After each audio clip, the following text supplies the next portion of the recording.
മകളെ ഹായ്. എന്താണ് എക്സാം ഇന്ന് വന്നു കഴിഞ്ഞു അല്ലെ? ഇനിയിപ്പോ ഒന്നിന് സമയമില്ല. നമ്മൾക്ക് അടിപൊളിയായിട്ട് പഠിച്ചത് ഒന്ന് റിവൈസും കൂടി ചെയ്ത് സൂപ്പറായിട്ട് എക്സാം എഴുതി പാസ് ആവേണ്ട കാര്യം മാത്രമേ ഉള്ളൂ. അതുകൊണ്ട് ഇനി ഒരു സമയവും നമുക്ക് കളയാനില്ല അല്ലേടാ. അപ്പൊ എന്ത് ചെയ്യണം? അടിപൊളിയായിട്ട് പഠിക്കണം. അപ്പൊ അതിനുവേണ്ടി എന്ത് ചെയ്യണം? നമ്മുടെ ഈ വീഡിയോസ് ഒക്കെ കൃത്യമായിട്ട് കാണണം. വിനേഴ്സ് AI എന്ന് പറയുന്നത്, അക്കാഡമിക് ഇൻസൈറ്റ് എന്ന് പറയുന്നത് ഇതൊരു 12 days ചലഞ്ച് ആണ്. നിങ്ങൾക്ക് എല്ലാവർക്കും കൃത്യമായിട്ടും അടിപൊളിയായിട്ട് എക്സാം എഴുതാൻ പറ്റിയ വിധത്തിലുള്ള ടിപ്സ് ആൻഡ് ട്രിക്സ് ഒക്കെ പറഞ്ഞു തരുന്ന ഒരു വീഡിയോസ് ആണ്. ആരും ഇത് മിസ് ചെയ്യരുത് കേട്ടോ.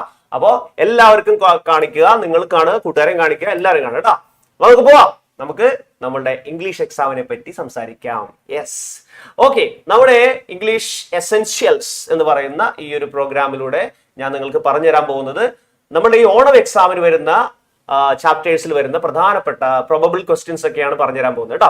പിന്നെ കുറച്ച് ടിപ്സ് ആൻഡ് ട്രിക്സ് ഒക്കെ പറഞ്ഞുതരാം, ഡയറി എഴുതുന്നതിനെ മറ്റു നരേറ്റീവ് എഴുതുന്നതിനെ പറ്റിയൊക്കെ ഉള്ളത്. ഓക്കെ, നമുക്ക് തുടങ്ങാം. അപ്പൊ നമ്മുടെ ഈ പ്രാവശ്യം നമ്മൾ വരുന്ന ചാപ്റ്റേഴ്സ് ഏതൊക്കെയാണെന്ന് നമുക്കൊന്ന് പരിചയപ്പെടാം. നിങ്ങളുടെ ടെക്സ്റ്റ് ബുക്കിലുള്ള ചാപ്റ്റേഴ്സ് ഒക്കെ നോക്കണ്ടേ? അപ്പോൾ നോക്കാം നമുക്ക് എന്തൊക്കെയാണെന്ന്. നമ്മുടെ ചാപ്റ്റേഴ്സ് ഏതൊക്കെയാണ്? 2 യൂണിറ്റ് ആണ് നിങ്ങൾക്ക് പഠിക്കാനുള്ളത് അല്ലെ? 2 യൂണിറ്റ്സ്. അപ്പൊ 2 യൂണിറ്റിൽ ഏതൊക്കെ പഠിക്കാനുള്ളത്? ഒന്ന് യൂണിറ്റ് 1 ഗ്ലിംസസ് ഓഫ് ഗ്രീൻ അല്ലെ? ഗ്ലിംസസ് ഓഫ് ഗ്രീൻ എന്ന് പറയുമ്പോൾ തന്നെ നല്ല അടിപൊളി ഒരു യൂണിറ്റ് ആണ്. കാരണം ഗ്രീൻ, പച്ചപ്പ്, അതാണ് അത് കാണിക്കുന്നത്. പച്ചപ്പ് എന്ന് പറയുന്നതാണ് നമ്മളുടെ ഹരിതാഭ എന്നൊക്കെ പറയില്ല നമ്മൾ. അതായത് നമ്മളുടെ ഒരു പ്രോസ്പെരിറ്റി ആണ് കാണിക്കുന്നത് പച്ചപ്പ് എന്ന് ഉദ്ദേശിക്കുന്നത് കേട്ടോ. അപ്പൊ ആ ഗ്ലിംസ് ഓഫ് ഗ്രീൻ എന്ന് പറഞ്ഞാൽ പച്ചപ്പിന്റെ ഒരു നേരിയ കാഴ്ച എന്ന് പറയുകയാണെങ്കിൽ അതെപ്പോഴും ഒരു പ്രതീക്ഷയുടെ ഒരു കാഴ്ചയാണ്. അതുകൊണ്ട് തന്നെ അതിനകത്ത് കഥകളും വളരെ ഇൻട്രസ്റ്റിംഗ് ആണ്. 2 പ്രധാനപ്പെട്ട കഥകളുണ്ട്. ഒന്ന് അഡ്വഞ്ചേഴ്സിന്റെ ബനിയാൻ ട്രീ, മറ്റൊന്ന് സ്നേക്ക് ആൻഡ് ദ മിറർ. മൂന്നാമത്തേത് വളരെ മനോഹരമായ ബ്യൂട്ടിഫുൾ ആയിട്ട് ഒരു പോയമാണ് lines written in early spring അല്ലെ? അപ്പൊ ഇത് 3 ആദ്യത്തെ യൂണിറ്റിൽ നമുക്ക് പഠിക്കാനുള്ളത്.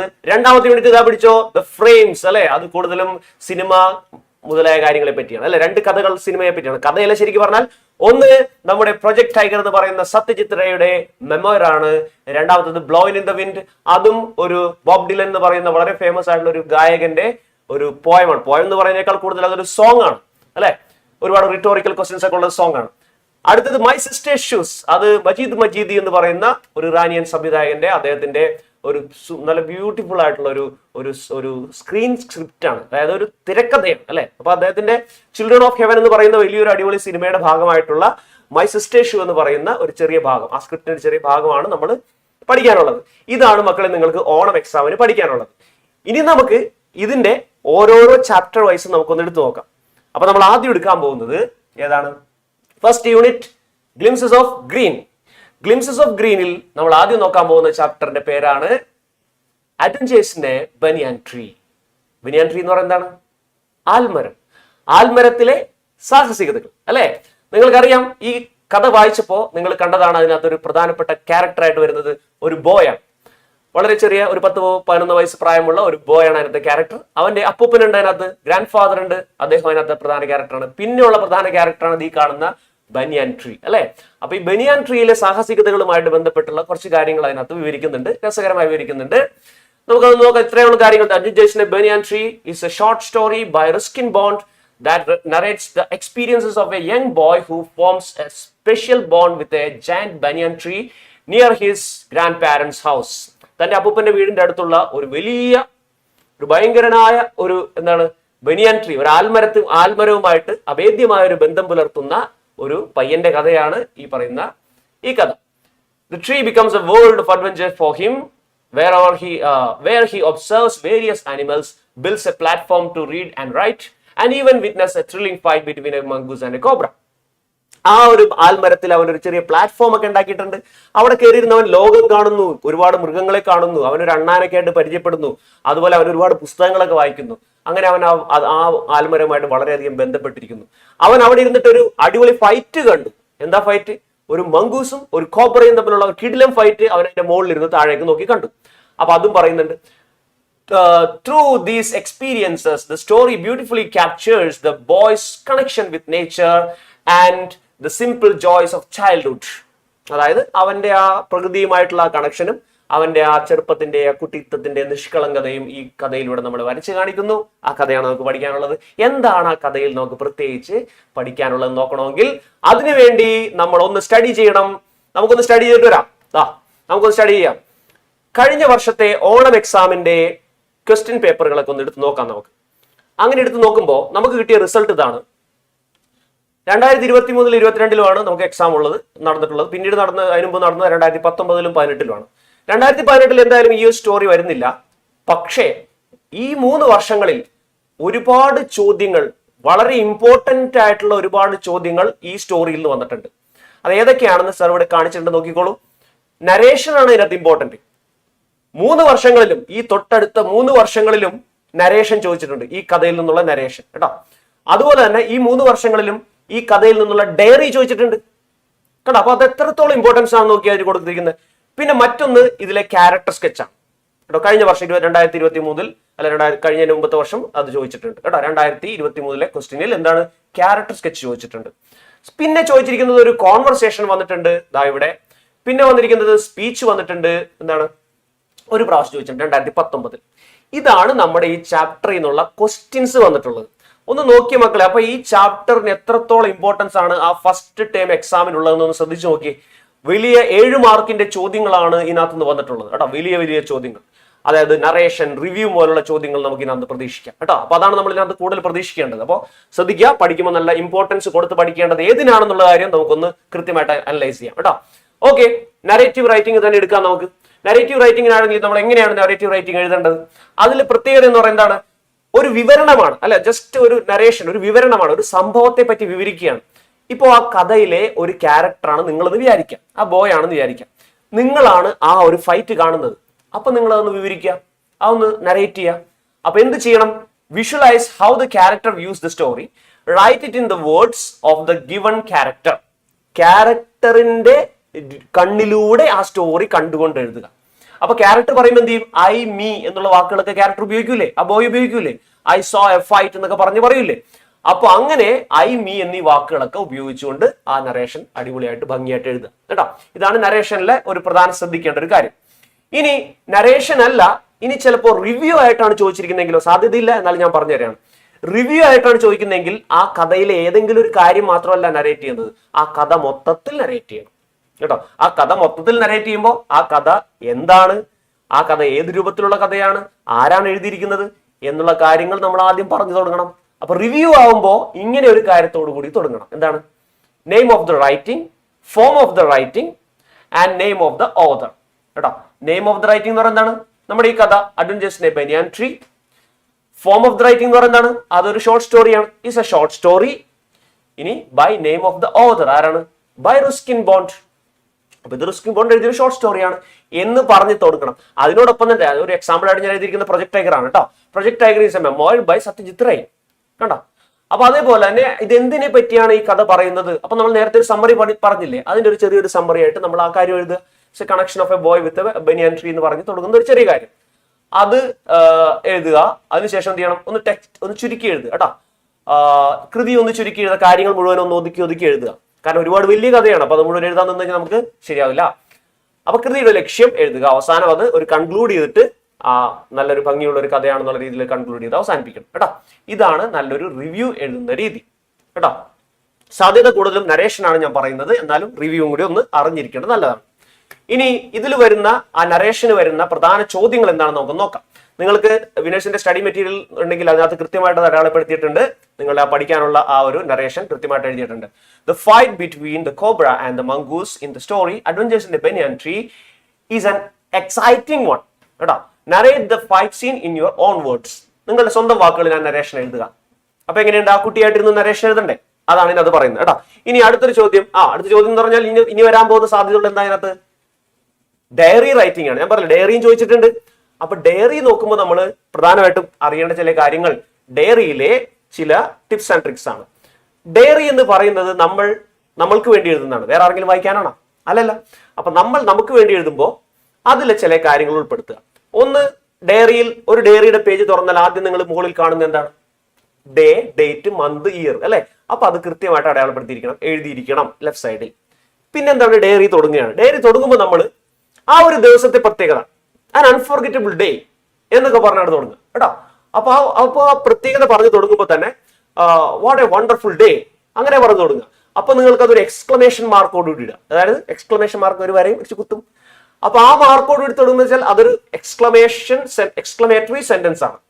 നല്ലൊരു തുടക്കമാണ് ഡയറിക്ക് എക്സ്ക്ലമേറ്ററി സെന്റൻസ് എന്ന് പറയുന്നത്. പിന്നെ include emotions of the writer, imagine you are the writer experiencing the feeling. അപ്പൊ നമ്മളുടെ ഇമാജിനേഷനോട് കൂടി നിങ്ങളുടെ ഫീലിംഗ് അതിനകത്തേക്ക് പകർത്തുക. അതുപോലെ use broken sentences of phrases, ഒരു സെന്റൻസ് മുഴുവനാക്കാതെ പകുതി വെച്ച് നിർത്തുക. വാട്ട് വിൽ ഐ ഡു എന്നൊക്കെ പറഞ്ഞിട്ട് നമ്മളിങ്ങനെ ഒരു 2-3 കുത്തി ഇങ്ങനെ നിർത്തുക. അതിനുശേഷം യൂസ് എക്സ്പ്രഷൻസ്, അതായത് ഓ അലാസ്, വൗ എന്നൊക്കെ പറയുന്ന ചില എക്സ്പ്രഷൻസോടുകൂടി, ഞാൻ നേരത്തെ പറഞ്ഞില്ല എന്താണ് വോ വാട്ട് എ ബ്യൂട്ടിഫുൾ ഡേ എന്നൊക്കെ പറയില്ല. അപ്പോൾ ആ ഒരു എക്സ്ക്ലമേഷനോട് കൂടി ചില സെന്റൻസുകളൊക്കെ വീണ്ടും ഉൾപ്പെടുത്തിക്കോളൂ. ആ തുടക്കത്തിൽ മാത്രമല്ല, ഇടക്കം മേടിച്ചോളൂ. പിന്നെ അത് മാത്രമല്ല, യൂസ് ക്വസ്റ്റ്യൻസ്. ഇതിനകത്ത് ക്വസ്റ്റ്യൻസ് വേണം കേട്ടോ. നമ്മളുടെ ആശങ്കകൾ, നമ്മുടെ സംശയങ്ങളൊക്കെ ഈ ഡയറിയിൽ ഇങ്ങനെ എഴുതി വെക്കണം. അപ്പോൾ ഒരു ക്വസ്റ്റ്യൻ ആയിട്ട് അതങ്ങനെ എഴുതി വെക്കണം കേട്ടോ. ഹൗ ഡിഡ് ദിസ് ഹാപ്പൻ, എങ്ങനെ ഇത് സംഭവിച്ചു എന്നൊക്കെ പറഞ്ഞ് ചില ആശങ്കകളൊക്കെ നമ്മൾ കാണിക്കാറില്ലേ, അതൊക്കെ ആൻസൈറ്റീസ്, അതൊക്കെ ഒന്ന് എഴുതി വെക്കണം. അങ്ങനെയാണ് നല്ലൊരു ഡയറിയിൽ നമ്മൾ വാക്കുകൾ അല്ലെങ്കിൽ സെന്റൻസുകൾ ഉൾക്കൊള്ളിക്കേണ്ടത്. ഇനി കുറച്ചുകൂടി കാര്യം സാർ പറഞ്ഞുതരാം. ഡയറി എഴുതുമ്പോൾ മാക്സിമം എന്ത് ചെയ്യണം, ഈ ഐ എന്നുള്ള ഉപയോഗമില്ലേ, ഞാൻ എന്നുള്ള ഉപയോഗം, ഐ അത് പരമാവധി കുറക്കുക കേട്ടോ. പിന്നെ വേറൊരു കാര്യം, ഡയറിയിൽ കുറച്ച് സിമ്പിൾ സെന്റൻസ് ആക്കുന്നതാണ് നല്ലത്. വാരി വലിച്ചുള്ള സാഹിത്യം വെച്ചുള്ള സെന്റൻസസ് ഒന്നും വേണ്ട. എന്താണ് സിമ്പിൾ സെന്റൻസസ്, വളരെ ചെറിയ സെന്റൻസസ് ആക്കിയാൽ മതി. കാരണം നമുക്ക് വായിക്കാനുള്ളതല്ലേടാ, നമ്മൾ തന്നെ നമ്മളുടെ അനുഭവങ്ങൾ ചെറുതായിട്ട് എഴുതുന്നത് അല്ലേ. സോ അതാണ് ഡയറിയുടെ ഒരു ടിപ്സ് എന്ന് പറയുന്ന സംഭവം കേട്ടോ. അങ്ങനെ ഡയറി നല്ല രീതിയിൽ നിങ്ങൾ അവസാനിപ്പിക്കുക. ഇനി ഈ ചാപ്റ്ററിൽ 2 ഡയറി നിങ്ങൾക്ക് പഠിക്കാനുണ്ട്. ഒന്ന്, ആ ഫൈറ്റിംഗ് കണ്ട ആ ഒരു എക്സൈറ്റഡ് ആയിട്ടുള്ള ആ കുട്ടി എഴുതുന്ന ഡയറി. രണ്ടാമത്, ഈ കഥയിൽ അവസാനിക്കുന്ന ഭാഗത്ത് ഇവന് 3 വൈറ്റ് ബേബി സ്ക്വിറലിനെ കാണുന്നുണ്ട് അല്ലെ. അപ്പൊ അതും ഭയങ്കരമായിട്ടൊരു സർപ്രൈസിങ് ആയിട്ടൊരു എലമെന്റ് ആണ്. 3 വൈറ്റ് സ്ക്വിറൽസ് നമ്മൾ സാധാരണ കാണാറില്ല അല്ലെ. അപ്പൊ ഈ കഥയിലുള്ള പോലെ ഇതൊരു പ്രത്യേക രീതിയിലുള്ള ഒരു വൈറ്റ് റാറ്റും ഒരു സ്ക്വിറലും തമ്മിൽ ഇണചേർന്നുണ്ടായ കുട്ടികളാണ്. അപ്പൊ അതുകൊണ്ട് അത് വൈറ്റ് സ്ക്വിറൽ ആയിപ്പോയി. അപ്പൊ അതിനെ കാണുമ്പോഴുള്ള എക്സൈറ്റ്മെന്റിൽ അവൻ എഴുതിയ ഡയറി ഉണ്ട്. ഈ 2 ഡയറിയാണ് മക്കളെ നിങ്ങൾക്ക് പഠിക്കാനുള്ളത് കേട്ടോ. അപ്പൊ ഒരു ഡയറി ഇത് പഠിക്കണം. ഏതാണ്? ആ ഒരു ഫൈറ്റ് കണ്ട ആ ഒരു എക്സൈറ്റ്മെന്റിൽ കുട്ടി എഴുതുന്ന ഡയറി. മറ്റു ഡയറിയാണിത്. ആ വൂളിൽ, അതായത് ഇവൻ അന്വേഷിച്ച് നടന്നപ്പോ ഒരു പൊത്തിന്റെ ഉള്ളിൽ കുറച്ച് കമ്പിളി പുതപ്പിന്റെ ഉള്ളിൽ കിടക്കുന്നു, 3 വൈറ്റ് സ്ക്വിറൽസ്. അതിനെ കണ്ട എക്സൈറ്റ്മെന്റിൽ ഇവൻ എഴുതിയ ഡയറിയും നിങ്ങൾ പഠിച്ചിരിക്കണം കേട്ടോ. ഇതാണ് കാര്യങ്ങൾ. ഇനി എന്ത് പഠിക്കാനുള്ളത്? ആ 2 ആൾക്കാരെ, അതിലെ പ്രധാനപ്പെട്ട ആൾക്കാർ, അവരുടെ ക്യാരക്ടർ സ്കെച്ചാണ് പഠിച്ചു വെച്ചോ. ആരൊക്കെയാണ്? ഒന്ന് ആ ബോയ്, മറ്റൊന്ന് അവന്റെ അപ്പൂപ്പൻ അല്ലെ. അപ്പോ ആ ബോയുടെയും അവന്റെ ഗ്രാൻഡ് ഫാദറിന്റെയും ക്യാരക്ടർ സ്കെച്ചുകൾ ഒന്ന് പഠിച്ചോ. ഒരു തവണയെ ചോദിച്ചിട്ടുള്ളൂ, പക്ഷെ നമുക്ക് ആ സാധ്യത തള്ളിക്കളയാൻ പറ്റില്ല അല്ലെ. ഓക്കെ, അപ്പൊ നമുക്ക് ഇതിനകത്തെ ക്വസ്റ്റ്യൻസിനെ നമുക്കൊന്ന് തിരിക്കാം. ഏറ്റവും ഇമ്പോർട്ടന്റ് ആയിട്ട് നിങ്ങൾ ഇതിനകത്ത് ഈ ചാപ്റ്ററിൽ നിന്ന് പഠിക്കേണ്ട ക്വസ്റ്റ്യൻസ് ആണ് narrative, diary and character sketch കേട്ടോ. വളരെ ഇമ്പോർട്ടന്റ് ആണ്. അടുത്തതായിട്ട് ബി ലെവൽ ക്വസ്റ്റ്യൻ ആയിട്ട് നിങ്ങൾ പഠിച്ചിരിക്കേണ്ടതാണ് ലെറ്റർ, കോൺവെർസേഷൻ, പിന്നെ സ്പീച്ച് കേട്ടോ, ഈ ചാപ്റ്ററിൽ നിന്നുള്ളത്. അടുത്ത് നിങ്ങൾ സി ലെവൽ ക്വസ്റ്റ്യൻ ആയിട്ട് ഞാൻ പറയുന്നു, നോട്ടീസ് ഉണ്ടാവാൻ സാധ്യതയുണ്ട്, ന്യൂസ് റിപ്പോർട്ടിന് സാധ്യതയുണ്ട്, റിവ്യൂവിനും സാധ്യതയുണ്ട് കേട്ടോ. ഇതാണ് ഞാൻ സി ലെവൽ ക്വസ്റ്റ്യൻ ആയിട്ട് നിങ്ങൾക്ക് ഇന്ന് തരുന്നത് കേട്ടോ. അപ്പൊ ഇതാണ് നമ്മുടെ adventures in A banian tree എന്ന് പറയുന്ന ആ ഒരു ചാപ്റ്ററിനെ നമ്മളൊന്ന് ഡിസ്കസ് ചെയ്ത്, നമ്മളൊന്ന് അനലൈസ് ചെയ്ത് നോക്കി, അതിന്റെ കുറച്ച് സ്റ്റഡി ചെയ്ത് നോക്കി, വന്ന റിപ്പീറ്റഡ് ക്വസ്റ്റ്യൻസ് നോക്കി, അതിനനുസരിച്ച് നമ്മൾ പ്രോബബിൾ ക്വസ്റ്റ്യൻസ് ഒന്ന് തയ്യാറാക്കി. ഓക്കെ, ശരിയല്ലേ? അപ്പോ ഈ രീതിയിൽ പഠിക്കൂലേ? അടിപൊളിയായിട്ട്. ഓക്കെ, അത് മതി കേട്ടോ. അപ്പൊ എന്തായാലും ഇത് വെറുതെ ആവില്ല, നിങ്ങൾക്ക് നന്നായിട്ട് സ്കോർ ചെയ്യാൻ പറ്റും കേട്ടോ മക്കളെ. അപ്പോ ഈ ഒരു ഫസ്റ്റ് ചാപ്റ്ററിനെ പറ്റിയുള്ള കാര്യങ്ങൾ നമ്മളിവിടെ അവസാനിപ്പിക്കുന്നു. സെക്കൻഡ് ചാപ്റ്റർ ഇനി വരുന്നു. ഏതാണ്? സ്നേക്ക് ആൻഡ് ദ മിറർ അല്ലെ. അതിനെപ്പറ്റി നമുക്ക് അടുത്ത വീഡിയോയിൽ സംസാരിക്കാം. അപ്പൊ ഇപ്പോ തൽക്കാലത്തേക്ക് ബൈ.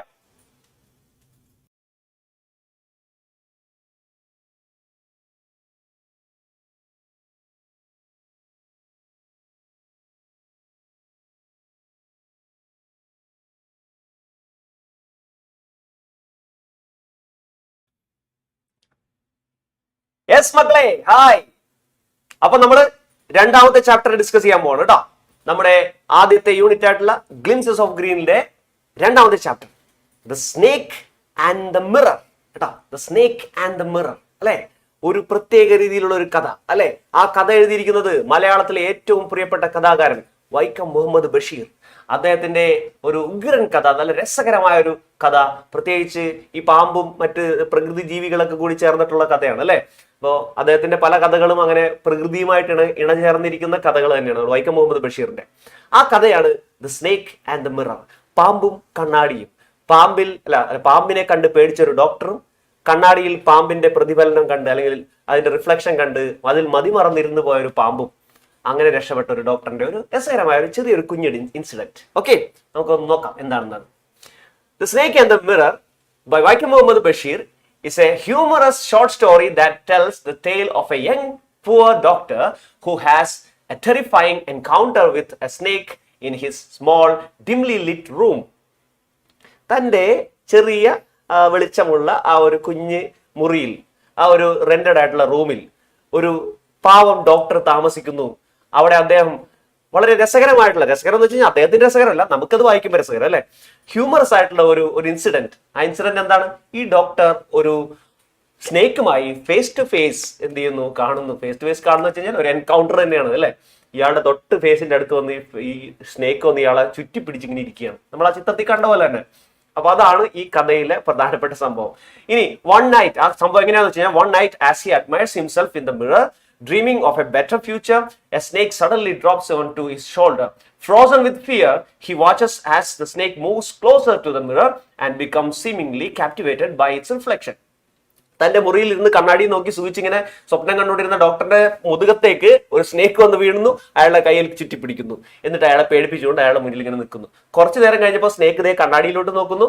കണ്ണാടിയിൽ കണ്ട് സ്നേക്ക് കണ്ണാടിയുടെ നേരെ എഴഞ്ഞു നീങ്ങുന്നു. അങ്ങനെ സ്നേക്ക് പതുക്കെ പോയ തക്കത്തിന് അദ്ദേഹം എന്ത് ചെയ്തു? The snake's distraction allows the doctor to escape unharmed. The story highlights the unpredictability of life and mixes humor with the tension of the situation. അപ്പോ ആ ഒരു സ്നേക്ക് ഇറങ്ങിപ്പോയ സമയത്ത് ഇദ്ദേഹം എന്ത് ചെയ്യുന്നു? രക്ഷപ്പെട്ട് പോവാണ് വേറെ കൂട്ടുകാരന്റെ വീട്ടിലോട്ട് അല്ലെ.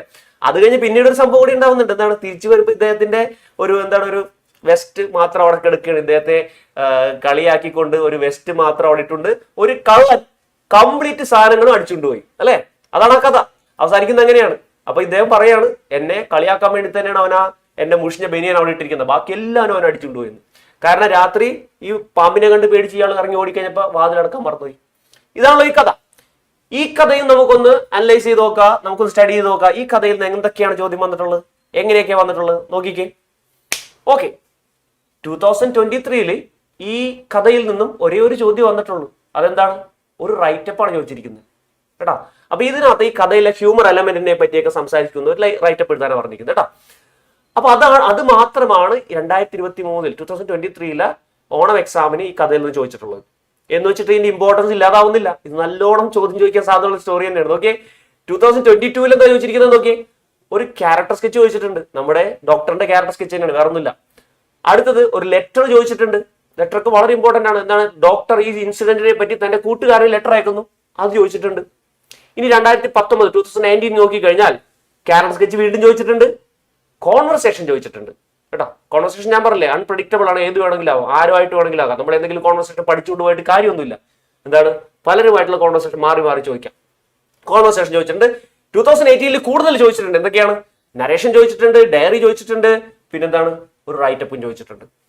അപ്പൊ റൈറ്റപ്പിന് ഒരു സാധ്യത നമ്മൾക്ക് കാണാം. അതുപോലെ തന്നെ ക്യാരക്ടർ സ്കെച്ചിന് നല്ലൊരു സാധ്യത ഈ ചാപ്റ്ററിൽ നിന്നുണ്ട് കേട്ടോ. ഇതൊക്കെയാണ് നമുക്ക് ഇതിനകത്ത് മനസ്സിലാക്കി എടുക്കുന്നത്. അപ്പോൾ ഇത് കൂടുതൽ ഇമ്പോർട്ടൻറ്റ് കൊടുക്കുന്നത് ഒന്ന്. പിന്നെ വേറൊരു കാര്യം കൂടി ഉണ്ട്, നിങ്ങൾക്ക് പ്രൊഫൈൽ റൈറ്റിംഗ് എന്നൊരു സംഭവം ഉണ്ട്. അത് ചിലപ്പോൾ ഈ ഒരു സ്റ്റോറി എഴുതിയ നമ്മുടെ വൈക്കം മുഹമ്മദ് ബഷീറിന്റെ ചിലപ്പോൾ പ്രൊഫൈൽ ചോദിച്ചു വരും കേട്ടോ. അപ്പൊ അതിനും ഒരു സാധ്യത അവിടെ കാണുന്നുണ്ട് പ്രൊഫൈൽ റൈറ്റിംഗിന്റെ. ഒരു കാര്യം ചെയ്യാം, നമുക്ക് പ്രൊഫൈൽ എഴുതുന്നതിന്റെ ഒരു ചെറിയൊരു ട്രിക്സ് ഒന്ന് നോക്കിയിട്ട് വരാം കേട്ടോ. പ്രൊഫൈൽ എങ്ങനെ എഴുതാൻ നോക്കാം. മിക്കവാറും ഹിൻസ് ഉണ്ടാവുമല്ലോ, മിക്കവാറും നല്ല ഹിൻസ് എന്തായാലും ഉണ്ടാവും. ഹിൻസ് നോക്കുക, ഈ ഒരു പാറ്റേൺ പിടിക്കാൻ പറ്റുമോ നോക്കിക്കോട്ടോ. നമ്മൾ ആരുടെയാണോ ഈ പ്രൊഫൈൽ എഴുതാൻ പോകുന്നത് അദ്ദേഹത്തിന്റെ പേര് നമ്മൾ ഏറ്റവും മുകളിൽ എന്ത് എഴുതാം? ഹെഡിങ് ആയിട്ട് എഴുതാം കേട്ടോ. ഏറ്റവും മുകളിൽ നെയിം ഓഫ് ദ പേഴ്സൺ കേട്ടോ. അവിടെ സെന്ററിൽ തന്നെ എഴുതാം. ഒരു അടിയിൽ ഒരു അണ്ടർലൈൻ ഒക്കെ ഇട്ട് കൊടുത്തതിന് ശേഷം നമ്മൾ എഴുതണം നെയിം കേട്ടോ. ആ പേര് വീണ്ടും എഴുതുക, നെയിം എന്ന് എഴുതിയിട്ട് നെയിം അല്ലാട്ട് എഴുതേണ്ട ആ പേര്. ഇപ്പൊ വൈക്കം മുഹമ്മദ് ബഷീർ ആണെങ്കിൽ Vaikom Muhammad Basheer was born on കേട്ടോ, വാസ് ബോൺ ഓൺ. അപ്പോ അവിടെ ഒരു ഹിൻസിൽ ഒരു ഡേറ്റ് കൊടുത്തിട്ടുണ്ടാവുമല്ലോ, ആ ഡേറ്റ് എടുത്ത് അവിടെ അങ്ങ് പ്ലേസ് ചെയ്യുക, ബർത്ത് ഡേറ്റ്. അതങ്ങോട്ട് പ്ലേസ് ചെയ്ത് കഴിഞ്ഞാൽ വാസ് ബോൺ ഓൺ ഇന്ന ഡേറ്റ് എന്നുള്ളത് കിട്ടും. ഇനി അവിടെ ഡേറ്റ് ഇല്ല എന്ന് വെച്ചോ, ചിലപ്പോൾ അങ്ങനെ ഉണ്ടാവാറുണ്ട്. ഡേറ്റ് ഇല്ലെങ്കിൽ എന്തുണ്ടാവും? ഇയർ ഉണ്ടാവും. ഇയർ ഉണ്ടെങ്കിൽ നിങ്ങൾ അവിടെ ഇയർ എടുത്ത് വെക്കുക. അപ്പൊ ഒരു കാര്യം കൂടി ശ്രദ്ധിക്കണം. എന്താണ്? ഓൺ അല്ല അവിടെ ചേർക്കേണ്ടത്, എന്താണ്? ഇൻ. ഇയർ മാത്രമാണെങ്കിൽ അവിടെ ചേർക്കേണ്ടത് ഇൻ ആണ്. ഡേറ്റ് ഉണ്ടെങ്കിൽ ചേർക്കേണ്ടത് ഓൺ ആണ്. അതാണ് ഇതിനകത്ത് പ്രധാനമായിട്ടും കൂടുതലും തെറ്റിച്ചും കണ്ടിട്ടുള്ള ഒരു കാര്യമുണ്ട് ഞാൻ പറഞ്ഞിരുന്നത് കേട്ടോ. ഓക്കെ, അപ്പൊ അങ്ങനെ ഇട്ടതിന് ശേഷം പിന്നീട് നിങ്ങൾ ആ പ്ലേസ് ഇല്ലേ, പ്ലേസിന് മുമ്പ് ഒരു ഇന്ന് ചേർത്ത് ആ പ്ലേസ് എഴുതുക. അപ്പോൾ ഒന്നാമത്തെ സെന്റൻസ് കഴിഞ്ഞു. രണ്ടാമത്തത് അദ്ദേഹം ഏത് നാഷണാലിറ്റി ആണെന്ന് കാണിക്കുന്നതാണ്. ഷീ വാസ് ആൻ എന്താണ്, ഇന്ത്യൻ ആണെങ്കിൽ ഇന്ത്യൻ, അമേരിക്കൻ ആണെങ്കിൽ അമേരിക്കൻ, അല്ലെ, ബ്രിട്ടീഷ് ആണെങ്കിൽ ബ്രിട്ടീഷ്. എടാ ഇനി അടുത്ത് ഷീ വാസ് നോൺ ആസ്. ഇനി അദ്ദേഹം എങ്ങനെ അറിയപ്പെടുന്നു എന്ന് ചിലപ്പോൾ കൊടുത്തിട്ടുണ്ടാവും. അങ്ങനെയാണെങ്കിൽ ഷീ വാസ് നോൺ ആസ്, അല്ലെങ്കിൽ he was known as Beypore Sultan. നമ്മുടെ ഇയാളെ പറ്റി, നമ്മുടെ ബഷീറിനെ പറ്റി പറയുകയാണെങ്കിൽ Beypore Sultan, he was known as Beypore Sultan. ഇനി ഹി ഫിനിഷ്ഡ് ഹിസ് എഡ്യൂക്കേഷൻ. അപ്പൊ അദ്ദേഹത്തിന്റെ ചിലപ്പോൾ സ്കൂൾ വിദ്യാഭ്യാസമോ കോളേജ് വിദ്യാഭ്യാസമോ എന്തെങ്കിലും എഴുതിയിട്ടുണ്ടാവും, ഏതെങ്കിലും കോളേജിന്റെ പേരൊക്കെ എഴുതിയിട്ടുണ്ടാവും. അപ്പൊ അങ്ങനെ എഴുതാം, ഷീ ഫിനിഷ്ഡ് അല്ലെങ്കിൽ he finished his education from ആ കോളേജിന്റെ പേര് എഴുതാം. പിന്നെ അടുത്തത് വരിയിൽ ഇങ്ങനെ എഴുതാം, ഹി വാസ് മാരീഡ് ടു, ചിലപ്പോ ഭാര്യയുടെ പേരുണ്ടാവും കേട്ടോ. അപ്പൊ സ്പൗസ് എന്ന് പറഞ്ഞ് ചിലപ്പോൾ ഉണ്ടാവും. സ്പൗസ് എന്ന് പറയുന്ന അർത്ഥം ജീവിത പങ്കാളി. സ്പൗസിന്റെ പേര് കൊടുത്തിട്ട് ഇങ്ങനെ എഴുതാം, അതാണ് ഹി വാസ് മാരീഡ് ടു ആ നെയിം. ഇനി ആ നോട്ടബിൾ വർക്ക്സ് ഉണ്ടാവുമല്ലോ, ഹിസ് നോട്ടബിൾ വർക്ക്സ് ആർ. പിന്നെ അവാർഡ്സ് കിട്ടിയിട്ടുണ്ടാവുമല്ലോ, ഹി റിസീവ്ഡ് അവാർഡ്സ് ലൈക്ക് എന്ന് പറഞ്ഞിട്ട് അവാർഡ്സിന്റെ പേര് നേരത്തെ അങ്ങനെ എഴുതാം. അവസാനത്തെ അവാർഡിന് മുമ്പ് ആൻഡ് എന്നും കൂടി എഴുതാം കേട്ടോ. ഇനി ഒരു അവാർഡ് ഉള്ളെങ്കിലോ, ഹി റിസീവ്ഡ് സാഹിത്യ അക്കാദമി ഇൻ ആ ഒരു ഇയർ കേട്ടോ, ഇൻ 1988. ഓക്കെ, അപ്പൊ ഒരു അവാർഡ് ഉള്ളെങ്കിൽ അത് മാത്രം എഴുതിയാൽ മതി. ഇനി അദ്ദേഹം മരിച്ചു എന്ന് പറയുന്ന ഒരു ഭാഗം ചിലപ്പോൾ ഉണ്ടാകാം കേട്ടോ. പഴയ കഥാകാരന്മാർ മരിച്ചിട്ടുണ്ടാവും, പുതിയ ആൾക്കാരന് ചിലപ്പോൾ ഉണ്ടാവില്ല. അതുകൊണ്ട് മരിച്ചതാണെങ്കിൽ അവിടെ കൊടുക്കുക ഷീ പാസ്ഡ് അവേ, അല്ലെങ്കിൽ ഹി പാസ്ഡ് അവേ, അല്ലെങ്കിൽ ഹി ഡൈഡ്. ഇനി അതല്ലെങ്കിൽ ഹി ലെഫ്റ്റ് അവർ വേൾഡ് എന്നൊക്കെ എഴുതാം കേട്ടോ. അവിടെ നിങ്ങൾ ഹി വാസ് എന്ന് എഴുതരുത്, he was died, he was passed away എന്ന് എഴുതരുത്. He died, he passed away, simple പാസ്റ്റിൽ എഴുതാം കേട്ടോ. ഹി ലെഫ്റ്റ് അവർ വേൾഡ് എന്ന് പറഞ്ഞ് എഴുതാം. എന്നിട്ട് ആ ഡേറ്റ് ഓൺ ഇട്ടിട്ട് ഡേറ്റ് എഴുതാം കേട്ടോ. ഇതാണ് പ്രധാനപ്പെട്ട കാര്യങ്ങൾ കേട്ടോ. അപ്പൊ use he or his for males and she or her for female. പ്രത്യേകിച്ച് പറയേണ്ട ആവശ്യമില്ല, അറിയാലോ നിങ്ങൾക്ക് അല്ലേ. ചില കുട്ടികൾ അറിയാതെ, അതായത് ഈ ചില പേരുകൾ അവർക്ക് മനസ്സിലാവില്ല. അപ്പൊ അതുകൊണ്ട് അവർ ചിലപ്പോൾ ആണാണോ പെൺകുട്ടിയാണോ അല്ലെങ്കിൽ മെയിൽ ആണോ ഫീമെയിൽ ആണോ എന്ന് അറിയാതെ അങ്ങോട്ടും ഇങ്ങോട്ടും തെറ്റിപ്പോവാൻ സാധ്യതയുണ്ട് കേട്ടോ. അപ്പൊ കൃത്യമായിട്ട് ഓർത്ത് വെക്കുക ആരാണെന്ന്. ഇപ്പൊ വൈക്കം മുഹമ്മദ് ബഷീർ മെയിൽ ആണെന്ന് നമുക്കറിയാം, പക്ഷെ ചില ഇംഗ്ലീഷ് നെയിംസ് ഒക്കെ കാണുമ്പോൾ ചിലപ്പോൾ അതൊരു കൺഫ്യൂഷൻ ഉണ്ടാവാൻ സാധ്യതയുണ്ട്. അത് നമ്മൾ ഉറപ്പിക്കണം കേട്ടോ. മെയിൽ ആണെങ്കിൽ ഹി എന്നും ഹിം എന്നൊക്കെ എഴുതാം, ഫീമെയിൽ ആണെങ്കിൽ ഷീ എന്ന് ഹെർ എന്നൊക്കെ ഉപയോഗിക്കണം. ഓക്കെ അല്ലേ? ശരി, പ്രൊഫൈലാണിത്. നമ്മൾ വൈക്കം മുഹമ്മദ് ബഷീറിന്റെ പ്രൊഫൈൽ അവിടെ ഉണ്ട്. സ്റ്റഡി മെറ്റീരിയൽ നോക്കി കഴിഞ്ഞാൽ നിങ്ങൾക്ക് കാണാൻ പറ്റും അദ്ദേഹത്തിന്റെ പ്രൊഫൈൽ കേട്ടോ. അപ്പൊ കൃത്യമായിട്ട് വായിക്കുക, പറഞ്ഞ കാര്യങ്ങളൊക്കെ ഇല്ല എന്നൊക്കെ ഒന്ന് നോക്കാം. ഇനി നമുക്ക് അടുത്ത് എന്താ നോക്കേണ്ടത് നോക്കാം. യെസ്, ഞാൻ പറഞ്ഞില്ലേ എന്താണ് ലെറ്റർ. നമുക്ക് ലെറ്റർ എഴുതുന്നതിനെ പറ്റി ഒന്ന് നോക്കിക്കളയാം മക്കളെ. ലെറ്റർ നമ്മൾ എഴുതാറില്ല, എന്നാലും നമ്മൾ ലെറ്റർ എഴുതുന്നത് എങ്ങനെയാണെന്ന് അറിഞ്ഞിരിക്കണം അല്ലെ. ശരി, നമുക്ക് ലെറ്റർ, അതായത് ഒരു ഇൻഫോർമൽ ലെറ്റർ, അതായത് ഒരു അൺഒഫീഷ്യൽ ആയിട്ടുള്ള ലെറ്റർ, ഫ്രണ്ട്ലി ആയിട്ടുള്ള ലെറ്റർ, അതാണ് നമ്മൾ ഈ ചാപ്റ്ററിൽ നിന്ന് പ്രതീക്ഷിക്കുന്ന ലെറ്റർ കേട്ടോ. അപ്പോൾ എന്തായാലും തന്റെ അനുഭവങ്ങൾ തന്റെ കൂട്ടുകാരോട് പറയുന്ന ആ ഡോക്ടർ, അത്രയല്ലേ ഉള്ളൂ. അപ്പൊ അതിനെന്താണ് ആദ്യം വേണ്ടത്? നിങ്ങൾ ഒരു ലെറ്റർ എഴുതണമെങ്കിൽ ആദ്യം നിങ്ങൾ ചെയ്യേണ്ടത് നിങ്ങളുടെ ലെറ്ററിന്റെ പേജിലെ ലെഫ്റ്റ് സൈഡിൽ മുകളിലായിട്ട് നിങ്ങൾ അഡ്രസ് എഴുതണം. അഡ്രസ് എഴുതിയിട്ട് അടിയിൽ ആ ഒരു ഡേറ്റ് എഴുതണം. ഡേറ്റ് എഴുതിയിട്ട് അതിൻ്റെ അടിയിൽ സല്യൂട്ടേഷൻ ആയിട്ട് ദാ ഈ കാര്യം എഴുതണം. ഒന്നില്ലെങ്കിൽ ഡിയർ എന്ന് എഴുതണം, അല്ലെങ്കിൽ ഡിയർ എന്ന് വെച്ചിട്ട് ഡിയർ ഫാദർ, ഡിയർ മദറോ, ഡിയർ ഫ്രണ്ടോ, അല്ലെങ്കിൽ അദ്ദേഹത്തിന്റെ പേരോ എന്തെങ്കിലും എഴുതണം. അത് കഴിഞ്ഞതിന് ശേഷം ഏതൊരു ഫ്രണ്ട്ലി ലെറ്ററും നിങ്ങൾക്ക് ദാ ഇങ്ങനെ തുടങ്ങാം. കണ്ടോ, ഇതൊന്ന് പഠിച്ചു വെച്ച് കഴിഞ്ഞാൽ ഒരുമാതിരി മാർക്കൊക്കെ നമുക്ക് വാങ്ങിച്ചെടുക്കാം. നോക്കിയേ, how are you? I am fine here. Hope you will be fine there with your family. കണ്ടോ, സിമ്പിൾ ആയിട്ട് എഴുതി കൂടെ തുടക്കത്തിൽ. അതിനുശേഷം ആ കഥയിലെ വിശേഷങ്ങൾ ഒന്നങ്ങോട്ട് വലിച്ചു വാരി അങ്ങോട്ട് എഴുതിക്കോ, ഒരു 2 പാരഗ്രാഫ് ആയിട്ട് ആ കാര്യങ്ങൾ എഴുതിക്കോ. അത് കഴിഞ്ഞാൽ അവസാനിപ്പിക്കാൻ വേണ്ടിയിട്ട് ഇങ്ങനെ നല്ല മര്യാദപൂർവ്വമുള്ള ചില വാക്കുകളുണ്ട് കേട്ടോ. എന്തൊക്കെയാണ്? I hope to hear from you soon. അതിന് നമ്മൾ പറയാ ലീവ് ടേക്കിംഗ് എന്നാണ് കേട്ടോ. അങ്ങനെയുള്ള വാക്കുകൾ ഉപയോഗിച്ചുകൊണ്ട് അതുകൊണ്ട് അവസാനിപ്പിക്കണം. ഏറ്റവും അവസാനം നമ്മൾ എന്ത് ചെയ്യണം? Convey my regards with love എന്നൊക്കെ നമ്മൾ എഴുതാറില്ലേ, അത്രേ ഉള്ളൂ. ആ കാര്യം കൂടി ചെയ്യാം കേട്ടോ. അപ്പൊ convey my regards with love, എന്താണ് യുവേഴ്സ് ലവിംഗ്ലി, അങ്ങനെയുള്ള കാര്യങ്ങളാണ് ലാസ്റ്റ് എഴുതുക. അതിന്റെ പേരാണ് ക്ലോസിംഗ് ഫ്രേസ്. കണ്ടോ, ക്ലോസിംഗ് ഫ്രേസ് ആണ് ഏറ്റവും അവസാനം എഴുതുന്നത്. അതിന്റെ തൊട്ട് താഴെ നമ്മളുടെ നെയിം എഴുതുക. അത് ഞാൻ കഴിഞ്ഞു, നല്ലൊരു ലെറ്ററായി. അപ്പോ മക്കളെ, നിങ്ങൾക്ക് ചോദ്യം വരുമ്പോ എനിക്ക് ലെറ്റർ അറിയില്ലല്ലോ, എനിക്ക് എഴുതാൻ അറിയില്ല, എനിക്കൊന്നും ഞാൻ പഠിച്ചിട്ടില്ല എന്ന് വിചാരിച്ച് വെറുതെ ഇരിക്കണ്ട. ഇത്രയും കാര്യങ്ങൾ നിങ്ങൾക്ക് പഠിച്ചെഴുതിക്കൂടെ? സിമ്പിൾ ആയിട്ട് അത് ഓർത്ത് വെച്ചാൽ പോരെ. അഡ്രസ് എഴുതുക, ഡേറ്റ് എഴുതുക, സല്യൂട്ടേഷൻ ആയിട്ട് ഡിയർ എഴുതുക, ആദ്യം കുറച്ച് സുഖവിവരങ്ങൾ ചോദിക്കുക, ഹൗ ആർ യു എന്നൊക്കെ ചോദിക്കുക, എന്തെങ്കിലുമൊക്കെ എഴുതുക. അറിയില്ലെങ്കിലാണ് കേട്ടോ, അറിയില്ലെങ്കിൽ എന്തെങ്കിലും ആ കഥയിലെ കാര്യങ്ങൾ എഴുതി വെക്കാം. ആ അവസാനിക്കുന്ന സമയത്ത് ലീവ് ടേക്കിംഗ് ആയിട്ട് എഴുതാം, ക്ലോസിംഗ് ഫ്രേസ് കാര്യങ്ങൾ എഴുതാം, നെയിം എഴുതാം. ഒരുമാതിരി മാർക്ക് നിങ്ങൾക്ക് കിട്ടും കേട്ടോ. അപ്പൊ അതുകൊണ്ട് അറ്റൻഡ് ചെയ്യാതിരിക്കരുത്, എല്ലാം അറ്റൻഡ് ചെയ്തോളണം. ഓക്കെ അല്ലേ? ഇതാ വരുന്നു നമ്മുടെ അടുത്തത് ഡോക്ടർ. ആരാണ് ഡോക്ടർ?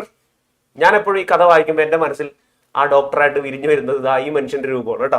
അതായത് നമ്മുടെ പ്രേം നസീറിന്റെ രൂപമാണ്. എനിക്ക് അതൊരു വിഷ്വലൈസ് ചെയ്ത് സിനിമയായിട്ട് ഞാൻ കാണുകയാണെങ്കിൽ നമ്മുടെ ഉള്ളിൽ, എന്റെ ഉള്ളിൽ വരുന്ന ഒരു ചിത്രമാണ് ഈ പ്രേം നസീറിന്റെ ചിത്രം. അദ്ദേഹത്തിന്റെ ആ വര പോലത്തെ മീശയും ആ ചിരിയും ആ ഒരു സുന്ദരമായ മുഖമൊക്കെ കാണുമ്പോൾ നമ്മുടെ ഈ കഥയിലെ കഥാപാത്രമായ ഡോക്ടറായിട്ട് എനിക്ക് തോന്നുന്നു. അപ്പൊ അതുകൊണ്ട് ഞാൻ അദ്ദേഹത്തിന്റെ ഫോട്ടോ വെച്ചാൽ കേട്ടോ. അപ്പൊ ഇങ്ങനെ വിചാരിക്കാം ഇദ്ദേഹമാണ് ഡോക്ടർ എന്ന് വിചാരിക്കാം. Character sketch of the doctor. Character sketch എഴുതുമ്പോൾ നമ്മൾ പ്രധാനമായിട്ട് ശ്രദ്ധിക്കേണ്ട കാര്യം എന്ന് വെച്ചാൽ ഒന്നാമത്തെ കാര്യം ആ ക്യാരക്ടറിന്റെ പേര് ദ ഡോക്ടർ അല്ലെങ്കിൽ ദ ഹോമിയോപാത്ത് എന്ന് പറയുന്ന ആള് is one of the main characters of the story. എന്നിട്ട് ആ സ്റ്റോറിയുടെ പേര് എങ്ങനെ എഴുതാം? The snake and the mirror. ഇനി റിട്ടേൺ ബൈ വൈക്കം മുഹമ്മദ് ബഷീർ എന്ന് എഴുതാം. അപ്പൊ ഇതാണ് തുടക്കത്തിൽ എഴുതേണ്ടത് കേട്ടോ. അപ്പൊ ഇത് ആ ക്യാരക്ടറിനെ ഒന്ന് പരിചയപ്പെടുത്തി റൈറ്ററിനെയും പരിചയപ്പെടുത്തിക്കൊണ്ട് നമ്മൾ ഇത് അങ്ങോട്ട് തുടങ്ങുകയാണ്. ഇനി നമ്മൾ ആ എഴുതുന്നതിന്റെ ഇടയ്ക്ക് what does he she look like include given in the story. സ്റ്റോറിയിൽ അദ്ദേഹത്തിന്റെ പ്രായം, അദ്ദേഹത്തിന്റെ ലുക്ക്, അദ്ദേഹത്തിന്റെ നിറം, വണ്ണം അങ്ങനെ എന്തെങ്കിലും പറഞ്ഞിട്ടുണ്ടെങ്കിൽ അത് പ്രത്യേകം നമ്മൾ മെൻഷൻ ചെയ്യണം കേട്ടോ. വല്ല എന്താണ് ഭയങ്കര ഫാറ്റ് ആയിട്ടുള്ള ആളാണ്, അല്ലെങ്കിൽ ഭയങ്കര ലീൻ ആയിട്ടുള്ള ആളാണ്, വല്ല ടോൾ ആയിട്ടുള്ള ആളാണ്, പിന്നെ പ്രായമൊക്കെ പറഞ്ഞിട്ടുണ്ട് ചിലപ്പോൾ 65 years old എന്നൊക്കെ പറഞ്ഞാൽ നമ്മുടെ മറ്റേ അഡ്വഞ്ചേഴ്സിന്റെ ബനിയാൻ ട്രീയിലെ ഗ്രാൻഡ് ഫാദറിനെ പറ്റി പറയുന്ന പോലെ 65 year old എന്ന പോലെ പ്രായം പറഞ്ഞിട്ടുണ്ടെങ്കിൽ അതൊക്കെ പറയണം. അതാണ് തുടക്കം. അതിനുശേഷം എങ്ങനെയാണ് ആ ക്യാരക്ടർ, അതിന്റെ പേഴ്സണാലിറ്റി, അദ്ദേഹത്തിന്റെ സ്വഭാവങ്ങൾ എങ്ങനെയാണ് അതൊക്കെ പറയണം. പിന്നെ what does the character do in the story. ഈ സ്റ്റോറിയിൽ ക്യാരക്ടറിന് എന്താണ് കാര്യങ്ങൾ ചെയ്യാനുള്ളത് അതാണ് പിന്നെ മൂന്നാമതായിട്ട് നമ്മൾ പറയേണ്ടത്. ഇങ്ങനെയാണ് ഒരു നല്ല ക്യാരക്ടർ സ്കെച്ച് നമ്മൾ എഴുതി അവതരിപ്പിക്കേണ്ടത് കേട്ടോ. അപ്പൊ ഇതൊന്ന് നോട്ട് ചെയ്യുക, ഈ കാര്യങ്ങൾ ടിപ്സ് നോട്ട് ചെയ്യുക, എങ്ങനെ നല്ല രീതിയിൽ ക്യാരക്ടർ സ്കെച്ച് എഴുതണമെന്ന്. അപ്പൊ നമുക്ക് ഇതിനകത്ത് ക്വസ്റ്റ്യൻസ് നോക്കാം. അപ്പൊ എ ലെവൽ ക്വസ്റ്റ്യൻ ആയിട്ട് ഞാൻ തരുന്നു, ഇതാ പിടിച്ചോ. Character sketch, write up letter കേട്ടോ. ഇനി ബി ലെവൽ ക്വസ്റ്റ്യൻ ആയിട്ട് തരുന്നു, ഡയറി ന്യൂസ് റിപ്പോർട്ട്. ഓക്കെ. ഇനി നമുക്ക് സി ലെവൽ ക്വസ്റ്റ്യൻ ഉണ്ടല്ലോ. കോൺവെർസേഷൻ ചിലപ്പോൾ ചോദിക്കാം, നരേഷനും ചോദിക്കാൻ സാധ്യതയുണ്ട്. ഓക്കെ അല്ലേ? അപ്പൊ ഇതാണ് നമ്മളുടെ സ്നേക്ക് ആൻഡ് ദ മിറർ എന്ന് പറയുന്ന സ്റ്റോറിയിൽ നിന്നും വരാൻ സാധ്യതയുള്ള ആ ഒരു ക്വസ്റ്റ്യന്റെ രീതി കേട്ടോ. അപ്പൊ അത് നിങ്ങളൊന്ന് നോക്കാം, ബേസ് ചെയ്തൊന്ന് പഠിക്കാം, നന്നായിട്ട് സ്കോർ ചെയ്യാൻ പറ്റും. ഓക്കെ അല്ലേടാ? ശരി. അപ്പൊ മക്കളെ, അപ്പൊ നമുക്ക് ഇനി അടുത്ത lines written in early spring എന്ന് പറയുന്ന അടുത്ത പോയത്തിനെ പറ്റി അടുത്ത വീഡിയോയിൽ സംസാരിക്കാം. ഇപ്പൊ ബൈ പറയട്ടെ. ബൈ.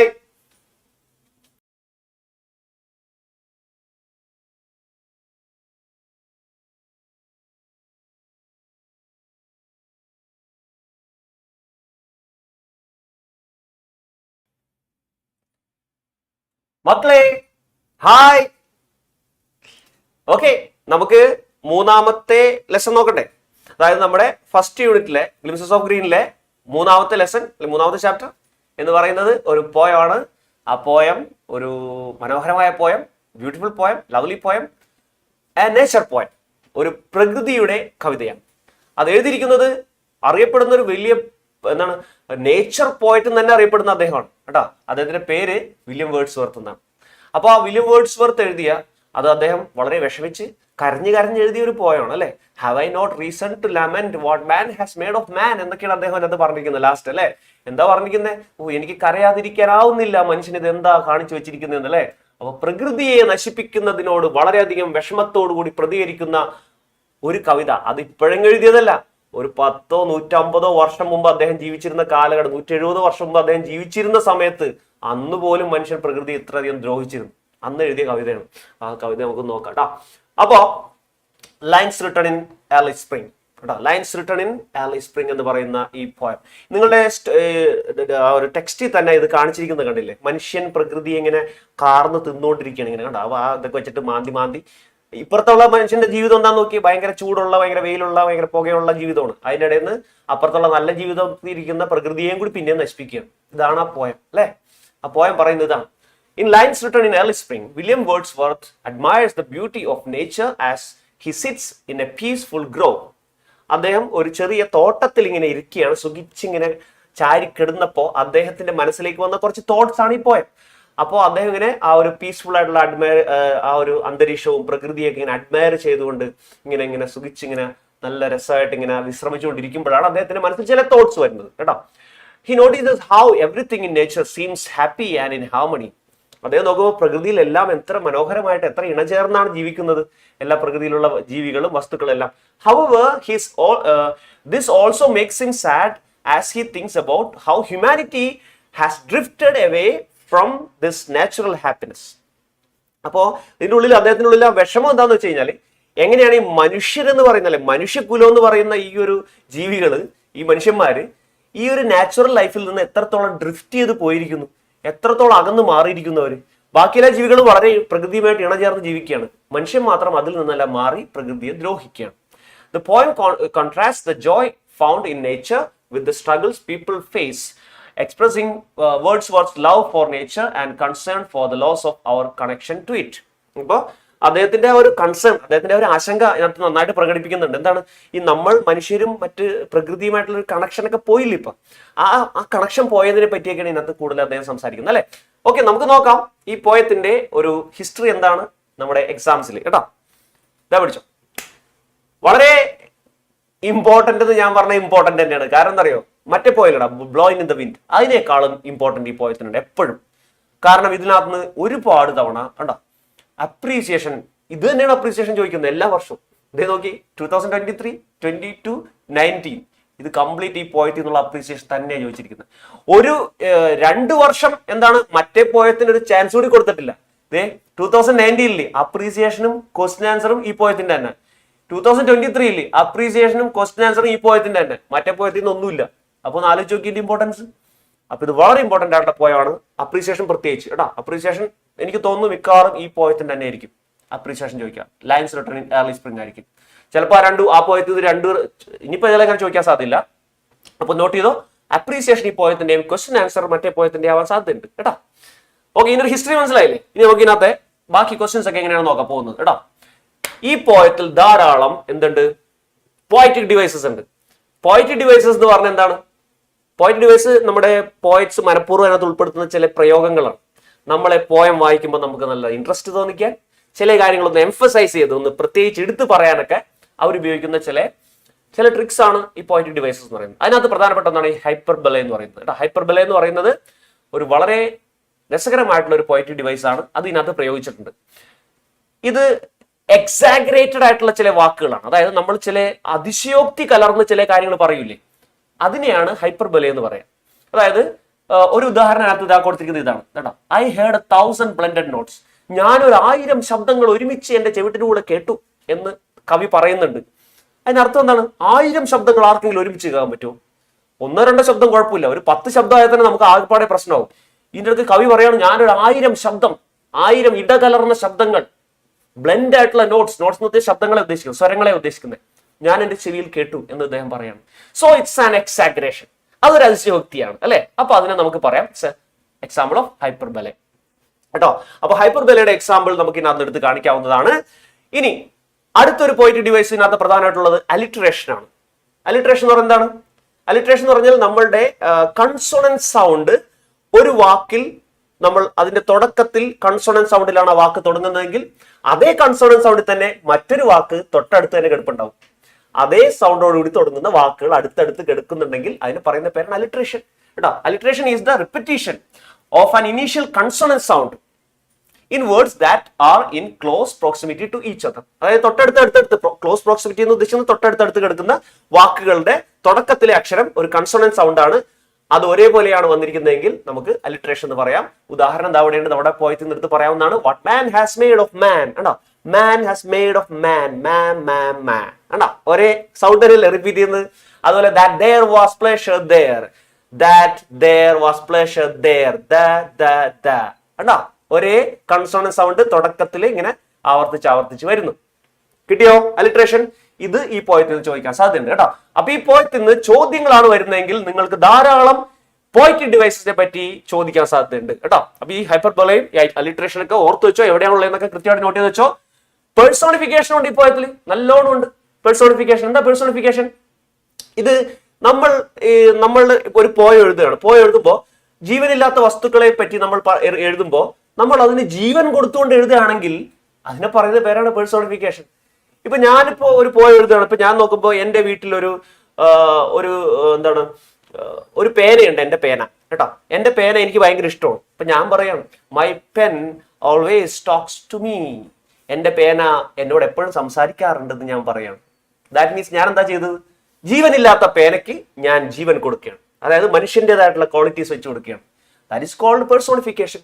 അപ്പൊ എന്താണ് personification? Is a type of figurative language that gives human characteristics to non-human things or inanimate objects. Giving human characteristics to non-human things or inanimate objects. കേട്ടോ. അപ്പോ എന്താ ഉദ്ദേശിക്കുന്നത്? അതായത് നമ്മൾക്ക് ഈ ജീവനില്ലാത്തതും മറ്റ് മനുഷ്യരല്ലാത്തതായിട്ടുള്ള വസ്തുക്കൾക്ക്, ജീവികൾക്കും മനുഷ്യന്റേതായിട്ടുള്ള ഗുണങ്ങൾ വെച്ചു കൊടുക്കുന്നു. ഇപ്പൊ നൃത്തം ചെയ്യുക, അല്ലെങ്കിൽ സംസാരിക്കുക, ചിരിക്കുക എന്നൊക്കെ പറഞ്ഞ എന്താണ്? മനുഷ്യന്റെ ഗുണങ്ങളാണ്. അത് ഇവർക്ക് ഇല്ലാത്ത ജീവികൾക്ക് മറ്റോ വെച്ചു കൊടുക്കുന്നതിന് നമ്മൾ പേഴ്സോണിഫിക്കേഷൻ എന്ന് പറയും. ഓക്കെ, എന്നാലും നമുക്ക് ഈ ചോദ്യങ്ങളൊക്കെ പ്രതീക്ഷിക്കാം. എക്സാമ്പിൾ ആയിട്ട് നമുക്ക് അതിനകത്ത് ഇതൊക്കെ പറയാം. എന്താണ്? To her fair works did nature link the human soul that through me ran എന്ന് പറയുമ്പോൾ നേച്ചർ ഒരു നല്ലൊരു പുണ്യമായ ഒരു പ്രവൃത്തിയിലൂടെ മനുഷ്യന്റെ ഹൃദയത്തെ അവരുടെ ഹൃദയവുമായിട്ട് ബന്ധിപ്പിച്ചിരിക്കുന്നു എന്ന് പറയുമ്പോൾ നേച്ചർ ഒരു വലിയ ഒരു മനുഷ്യരോ അല്ലെങ്കിൽ മനുഷ്യനേക്കാൾ ഉയർന്ന തലത്തിലുള്ള ഒരു ദേവതയോ മറ്റോ ആയി കാണുകയാണ്. അത് മാത്രമല്ല, നേച്ചറിന് ഹൃദയമുണ്ട് എന്നൊക്കെ പറയുമ്പോൾ അത് മനുഷ്യന്റേതായിട്ടുള്ള ചില ഗുണങ്ങൾ നേച്ചറിന് വെച്ചു കൊടുത്തതല്ലേ. അപ്പൊ അവിടെ എന്ത് പേഴ്സോണിഫിക്കേഷൻ ഉണ്ട്? പിന്നെ every flower enjoys the air it breathes. എന്താണ്? ഈ ഫ്ലവർ ഇങ്ങനെ നിന്ന് വായിൽ നിന്ന് ആടുന്ന കാണുമ്പോൾ നമ്മുടെ വേർഡ്സ് വർത്തിന് തോന്നുകയാണ്, ഓ ഫ്ലവർ ദാ എൻജോയ് ചെയ്യാണ്, ഓരോ ബ്രീത്തും എൻജോയ് ചെയ്യാണ് ആ ഫ്ലവർ. എന്നാലോചിച്ച് നോക്കിയാൽ ഫ്ലവർ ഒരിക്കലും ബ്രീത്ത് എൻജോയ് ചെയ്യോ? ഫ്ലവർ ബ്രീത്ത് ചെയ്യോ? It's an inanimated thing. ശരിക്കും പറഞ്ഞാൽ ജീവൻ ഉണ്ടെന്ന് പറയാമെങ്കിൽ അത് ആ ഒരു ചെടിയുടെ അല്ലെങ്കിൽ ഒരു ട്രീയുടെ ഒരു ഭാഗം മാത്രമാണ്, അല്ലെ? അതിനൊറ്റയ്ക്ക് ജീവനില്ല. സോ ഇവിടെ അതിനെയും ഇങ്ങനെ ആസ്വദിക്കുന്ന ഒരു മനുഷ്യനെ പോലെ കണ്ടുകൊണ്ട് നമ്മുടെ കവി പറഞ്ഞിരിക്കുകയാണ്. So there is also personification. അവിടെയും പേഴ്സോണിഫിക്കേഷൻ ഉണ്ട്. അവസാനം പറയുന്ന നേച്ചർ ഹോളി പ്ലാൻ. നേച്ചർ, പ്രകൃതി, പ്രകൃതിയുടെ വിശിഷ്ടമായ പദ്ധതി അല്ലെങ്കിൽ പവിത്രമായ പദ്ധതി, അല്ലെ?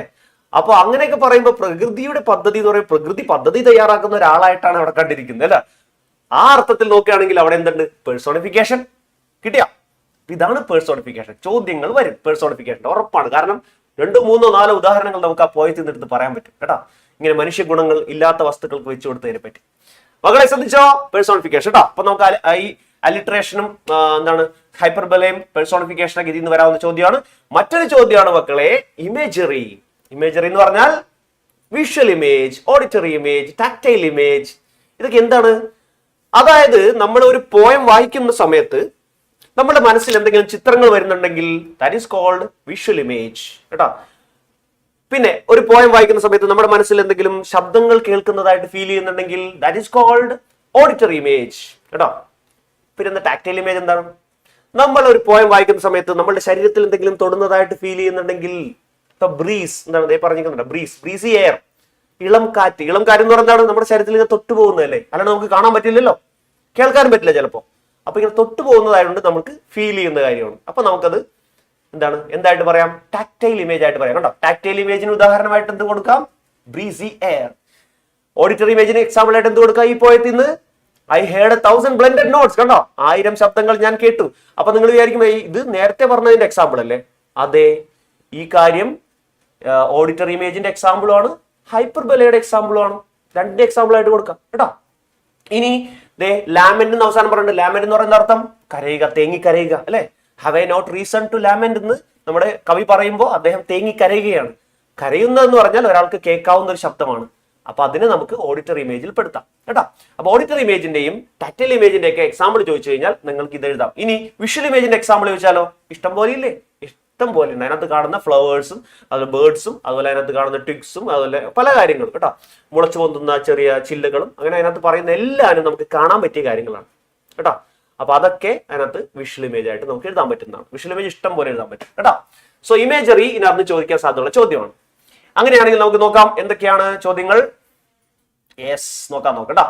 പിന്നെ വേറെ കാര്യം ഞാൻ പറഞ്ഞില്ല, ഇതിനകത്ത് വരുന്ന ഒരു ചോദ്യമാണ് അപ്രീസിയേഷൻ കേട്ടോ. അപ്പൊ ഉറപ്പിച്ചോ? അപ്രീസിയേഷൻ ഉറപ്പിച്ചോ? അപ്രീസിയേഷൻ ചോദിക്കുകയാണെങ്കിൽ അതെങ്ങനെ വൃത്തിയായിട്ട് എഴുതാം? ഇതേ നോക്കിയേ അപ്രീസിയേഷൻ എഴുതുന്ന രീതി.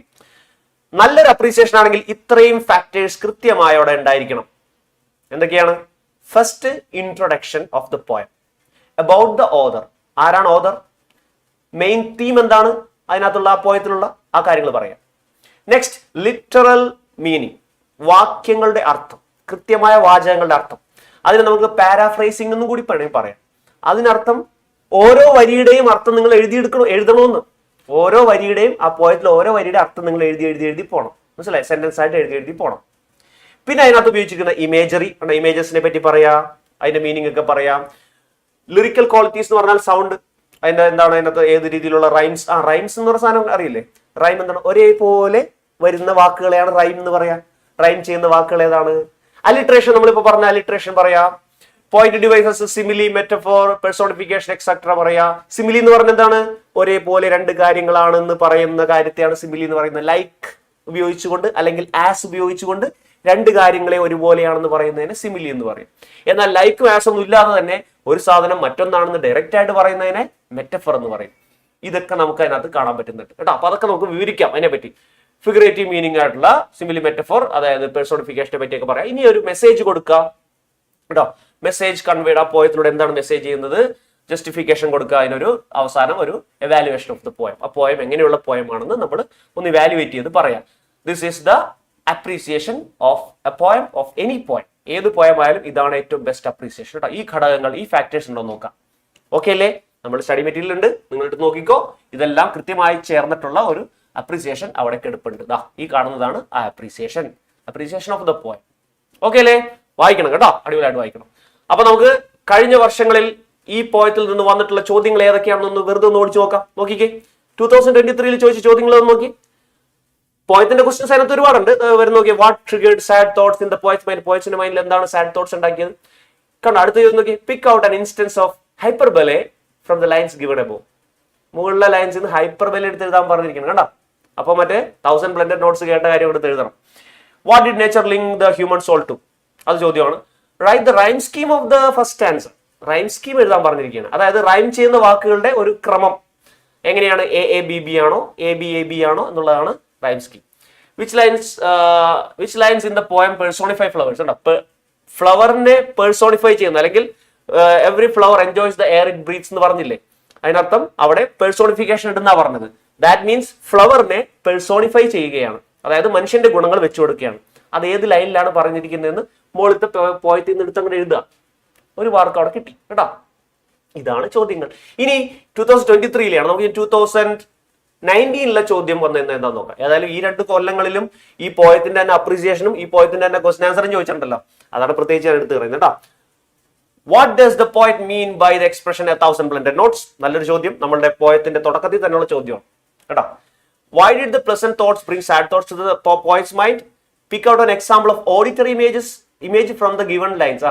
നേരത്തെ പറഞ്ഞ സാധനം ഓഡിറ്ററി ഇമേജ്. നമ്മൾ വായിക്കുമ്പോൾ കേൾവി അല്ലെങ്കിൽ നമുക്ക് എന്തെങ്കിലും കേട്ടതായിട്ട് ഫീൽ ചെയ്യുന്നുണ്ടെങ്കിൽ ദാറ്റ് ഈസ് ഓഡിറ്ററി ഇമേജ്. എടുത്തെഴുതാം. Identify the lines that tell us nature is linked to the soul of human കേട്ടോ. അപ്പൊ മനുഷ്യന്റെ ഹൃദയമായിട്ട് എങ്ങനെ പ്രകൃതി ബന്ധപ്പെട്ടിരിക്കുന്നു എന്ന് പറയുന്ന ആ വരി എടുത്തെഴുതാൻ പറയാം. അതും സിമ്പിൾ ആയിട്ട് എടുത്തെഴുതാൻ പറ്റും. ഓക്കെ അല്ലേ? സോ നിങ്ങൾക്ക് തന്നിരിക്കുന്ന ഈ പോയത്തിന്റെ ക്വസ്റ്റ്യൻസുകളിൽ പിടിച്ചോ, എ ലെവൽ ക്വസ്റ്റ്യൻസ് ഇതെല്ലാം ആയിരിക്കാം കേട്ടോ. ക്വസ്റ്റ്യൻസ് 8, 9, 10, 11. ഞാൻ പ്രത്യേകിച്ച് ഇത് ഉൾപ്പെടുത്തിയത് എന്താണ്? This is the questions about the poetic devices. ആ ഗൈഡ്സിലും അതുപോലെ നമ്മുടെ ടെക്സ്റ്റിലും കൊടുത്തിരിക്കുന്ന ക്വസ്റ്റ്യൻസ് നോക്കിയാൽ അറിയാം ഇത് പോയറ്റിക് ഡിവൈസസിനെ പറ്റിയുള്ള ക്വസ്റ്റ്യൻ ആണ്. അത് വളരെ ഇമ്പോർട്ടന്റ് ആണ് കേട്ടോ. അതുകൊണ്ട് ഞാൻ എ ലെവലിൽ പെടുത്തിയിരിക്കുന്നു. ബാക്കി ക്വസ്റ്റ്യൻസിനെ നമുക്ക് ബി ലെവൽ ക്വസ്റ്റ്യനിൽ പെടുത്താം. 1, 2, 3, 4, 5 and 6 ആൻഡ് അഗൈൻ വീണ്ടും കുറച്ച് ക്വസ്റ്റ്യൻസ് ഉണ്ട്. അതെല്ലാം നമുക്ക് ബി ലെവൽ ക്വസ്റ്റ്യൻസ് പെടുത്താം. ഓക്കെ, അപ്പൊ ഇതാണ് നമ്മളുടെ poem, beautiful poem, lines written early സ്പ്രിംഗിലെ ക്വസ്റ്റ്യൻസും അപ്രീസിയേഷനും. നന്നായിട്ട് പഠിച്ചോളണം, അടിപൊളിയായിട്ട് സ്കോർ ചെയ്യാൻ പറ്റും കേട്ടോ. ഓക്കെ, അപ്പൊ നമുക്ക് ഈ ഒരു യൂണിറ്റ് നമ്മൾ ഫിനിഷ് ചെയ്തല്ലോ, നമ്മുടെ ഫസ്റ്റ് യൂണിറ്റ്. അപ്പൊ 2 സ്റ്റോറിയുമായി നമ്മുടെ പോയമായി.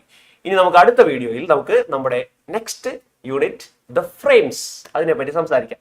ഓക്കെ, അപ്പൊ ഇപ്പൊ തൽക്കാലത്തേക്ക് സൈനിങ് ഓഫ്. Bye bye.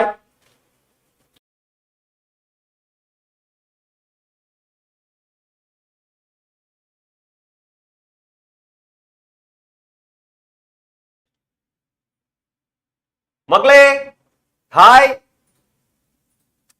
എന്താ നമുക്ക് അടുത്ത യൂണിറ്റിലേക്ക് കടക്കണ്ടേ? സെക്കൻഡ് യൂണിറ്റിലേക്ക്. അപ്പൊ സെക്കൻഡ് യൂണിറ്റിന്റെ പേരെന്താണ്? ദ ഫ്രെയിംസ് അല്ലെ. അപ്പൊ ഫ്രെയിംസ് എന്ന് പറയുമ്പോൾ തന്നെ ഇതിന് ഒരു സിനിമയുമായിട്ട് ബന്ധപ്പെട്ട ഒരു യൂണിറ്റ് ആണെന്ന് നമുക്ക് തോന്നും. അത് തന്നെയാണ്, കറക്റ്റ് ആണ് കേട്ടോ. ദ ഫ്രെയിംസ് എന്ന് പറയുന്ന ഈ യൂണിറ്റിൽ കൂടുതൽ പ്രതിപാദിക്കുന്നത് സിനിമയുമായി ബന്ധപ്പെട്ട ചില ഒരു ചാപ്റ്റേഴ്സ് ആണ്. അപ്പൊ അതില് ഈ യൂണിറ്റിലെ ആദ്യത്തെ ചാപ്റ്റർ തന്നെ അടിപൊളിയാണ്. ആ ചാപ്റ്റർ ഏതാണ്? പ്രോജക്ട് ടൈഗർ കേട്ടോ. അപ്പൊ ഫ്രെയിംസ് എന്ന് പറയുന്ന ഈ രണ്ടാമത്തെ യൂണിറ്റിൽ നമ്മൾ സംസാരിക്കാൻ പോകുന്ന ആദ്യത്തെ ചാപ്റ്ററിന്റെ പേര് ദ പ്രോജക്ട് ടൈഗർ. അതന്നെ ടൈഗർ. ടൈഗർ എന്ന് പറഞ്ഞപ്പോൾ തന്നെ നമുക്ക് സംഭവം എന്താണ്? കത്തി. എന്താണ്? ഒരു കിടിലൻ ചാപ്റ്റർ അല്ലെ? വായിച്ചു നോക്കിയില്ലേ? എന്ത് രസമുള്ള കഥയാണ്. കഥയല്ല, മെമ്മോറാണ് ശരിക്കും പറഞ്ഞത്. മെമ്മോർ എന്ന് വെച്ചാൽ എന്താണ്? ഓർമ്മക്കുറിപ്പാണ്. അതും ഇന്ത്യ കണ്ട, ലോകം കണ്ട ഏറ്റവും മികച്ച, ഞാൻ പറയും കിടിലൻ മികച്ച സംവിധായകൻ, ഏറ്റവും ബെസ്റ്റ് ഡയറക്ടർ എന്ന് പറയാവുന്ന സത്യജിത് റേയുടെ ഒരു ഒരു സ്റ്റോറി അല്ലെ, ഒരു ഓർമ്മക്കുറിപ്പ്. അതാണ് നമ്മൾ മെമ്മയർ എന്ന് പറഞ്ഞത് കേട്ടോ. അപ്പൊ അദ്ദേഹത്തിന്റെ കടുവയുമായിട്ടുള്ള ഒരു എക്സ്പീരിയൻസ് ആണ് മക്കളെ ഇതിനകത്ത് പറഞ്ഞത്, കടുവയുമായിട്ട് അല്ലെ. അദ്ദേഹം ഒരു ഫിലിം പിടിച്ച്, അത് ഫിലിം അടിപൊളി ഫിലിമാണ് കേട്ടോ. പഴയ ഫിലിമാണ്, ബ്ലാക്ക് ആൻഡ് വൈറ്റ് ഫിലിം ആണെങ്കിലും അന്നത്തെ ഒരു മാക്സിമം എന്താണ് ഒരു കമ്പ്യൂട്ടർ ഗ്രാഫിക്സ് എന്നൊക്കെ വേണമെങ്കിൽ നമുക്ക് പറയാം. കമ്പ്യൂട്ടർ ഒന്നും അന്നില്ല, എന്നാലും മാക്സിമം വിഷ്വൽ എഫക്ട്സ് ഒക്കെ ഉപയോഗിച്ച് പിടിച്ച നല്ലൊരു സിനിമയാണ് ഗുബി ഗൈൻ ബാഗബൈൻ കേട്ടോ. പ്രത്യേക പേരാണ്, ബംഗാളി സിനിമയാണ് കേട്ടോ. പക്ഷെ ആ സിനിമയിൽ അദ്ദേഹം ഒരു കടുവയെ അഭിനയിപ്പിക്കുന്നുണ്ട്. അത് അഭിനയിപ്പിക്കാൻ വേണ്ടി അദ്ദേഹം കിടന്ന് കഷ്ടപ്പെട്ട ബുദ്ധിമുട്ടുകളൊക്കെയാണ് കൂടുതലും ഈ ഒരു മെമ്മോറിയൽ വിവരിക്കുന്നത്.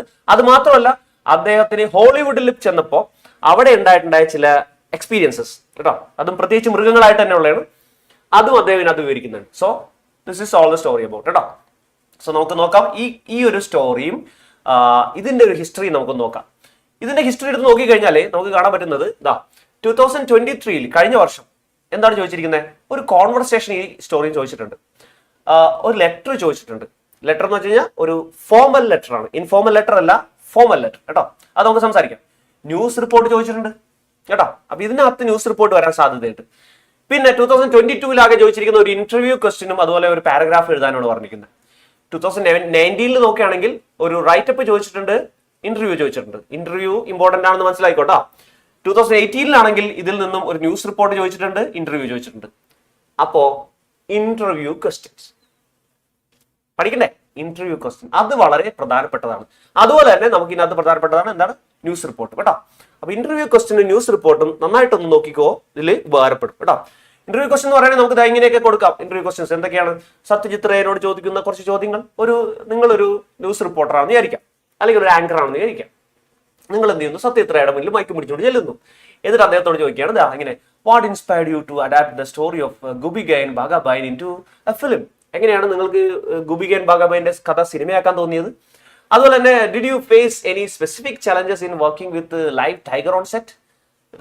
നല്ല ശരിക്കുള്ള ടൈഗറുമായിട്ട് സെറ്റിൽ വർക്ക് ചെയ്യുന്ന സമയത്ത് നമ്മളെ സിനിമയിലൊക്കെ ഇപ്പോ CG അല്ലാണ് ഉപയോഗിക്കുന്നത് അല്ലെ. പക്ഷെ പണ്ട് CG ഒന്നും ഇല്ലല്ലോ. പണ്ട് എന്ത് ചെയ്യണം? റിയൽ ലൈവ് ടൈഗർ തന്നെ ഉപയോഗിക്കേണ്ടി വരും. അപ്പോൾ നിങ്ങൾ എന്തൊക്കെയാണ് അനുഭവിച്ചത്? അതുമായിട്ട് വർക്ക് ചെയ്തപ്പോൾ അനുഭവം എന്താണ്? How did you ensure the safety of the cast and crew during the tiger scenes? Tiger സീൻസിൽ നിങ്ങൾ സേഫ്റ്റി എങ്ങനെ നോക്കിയത് നിങ്ങളുടെ ക്രൂവിന്റെയും ആൾക്കാരെയൊക്കെ?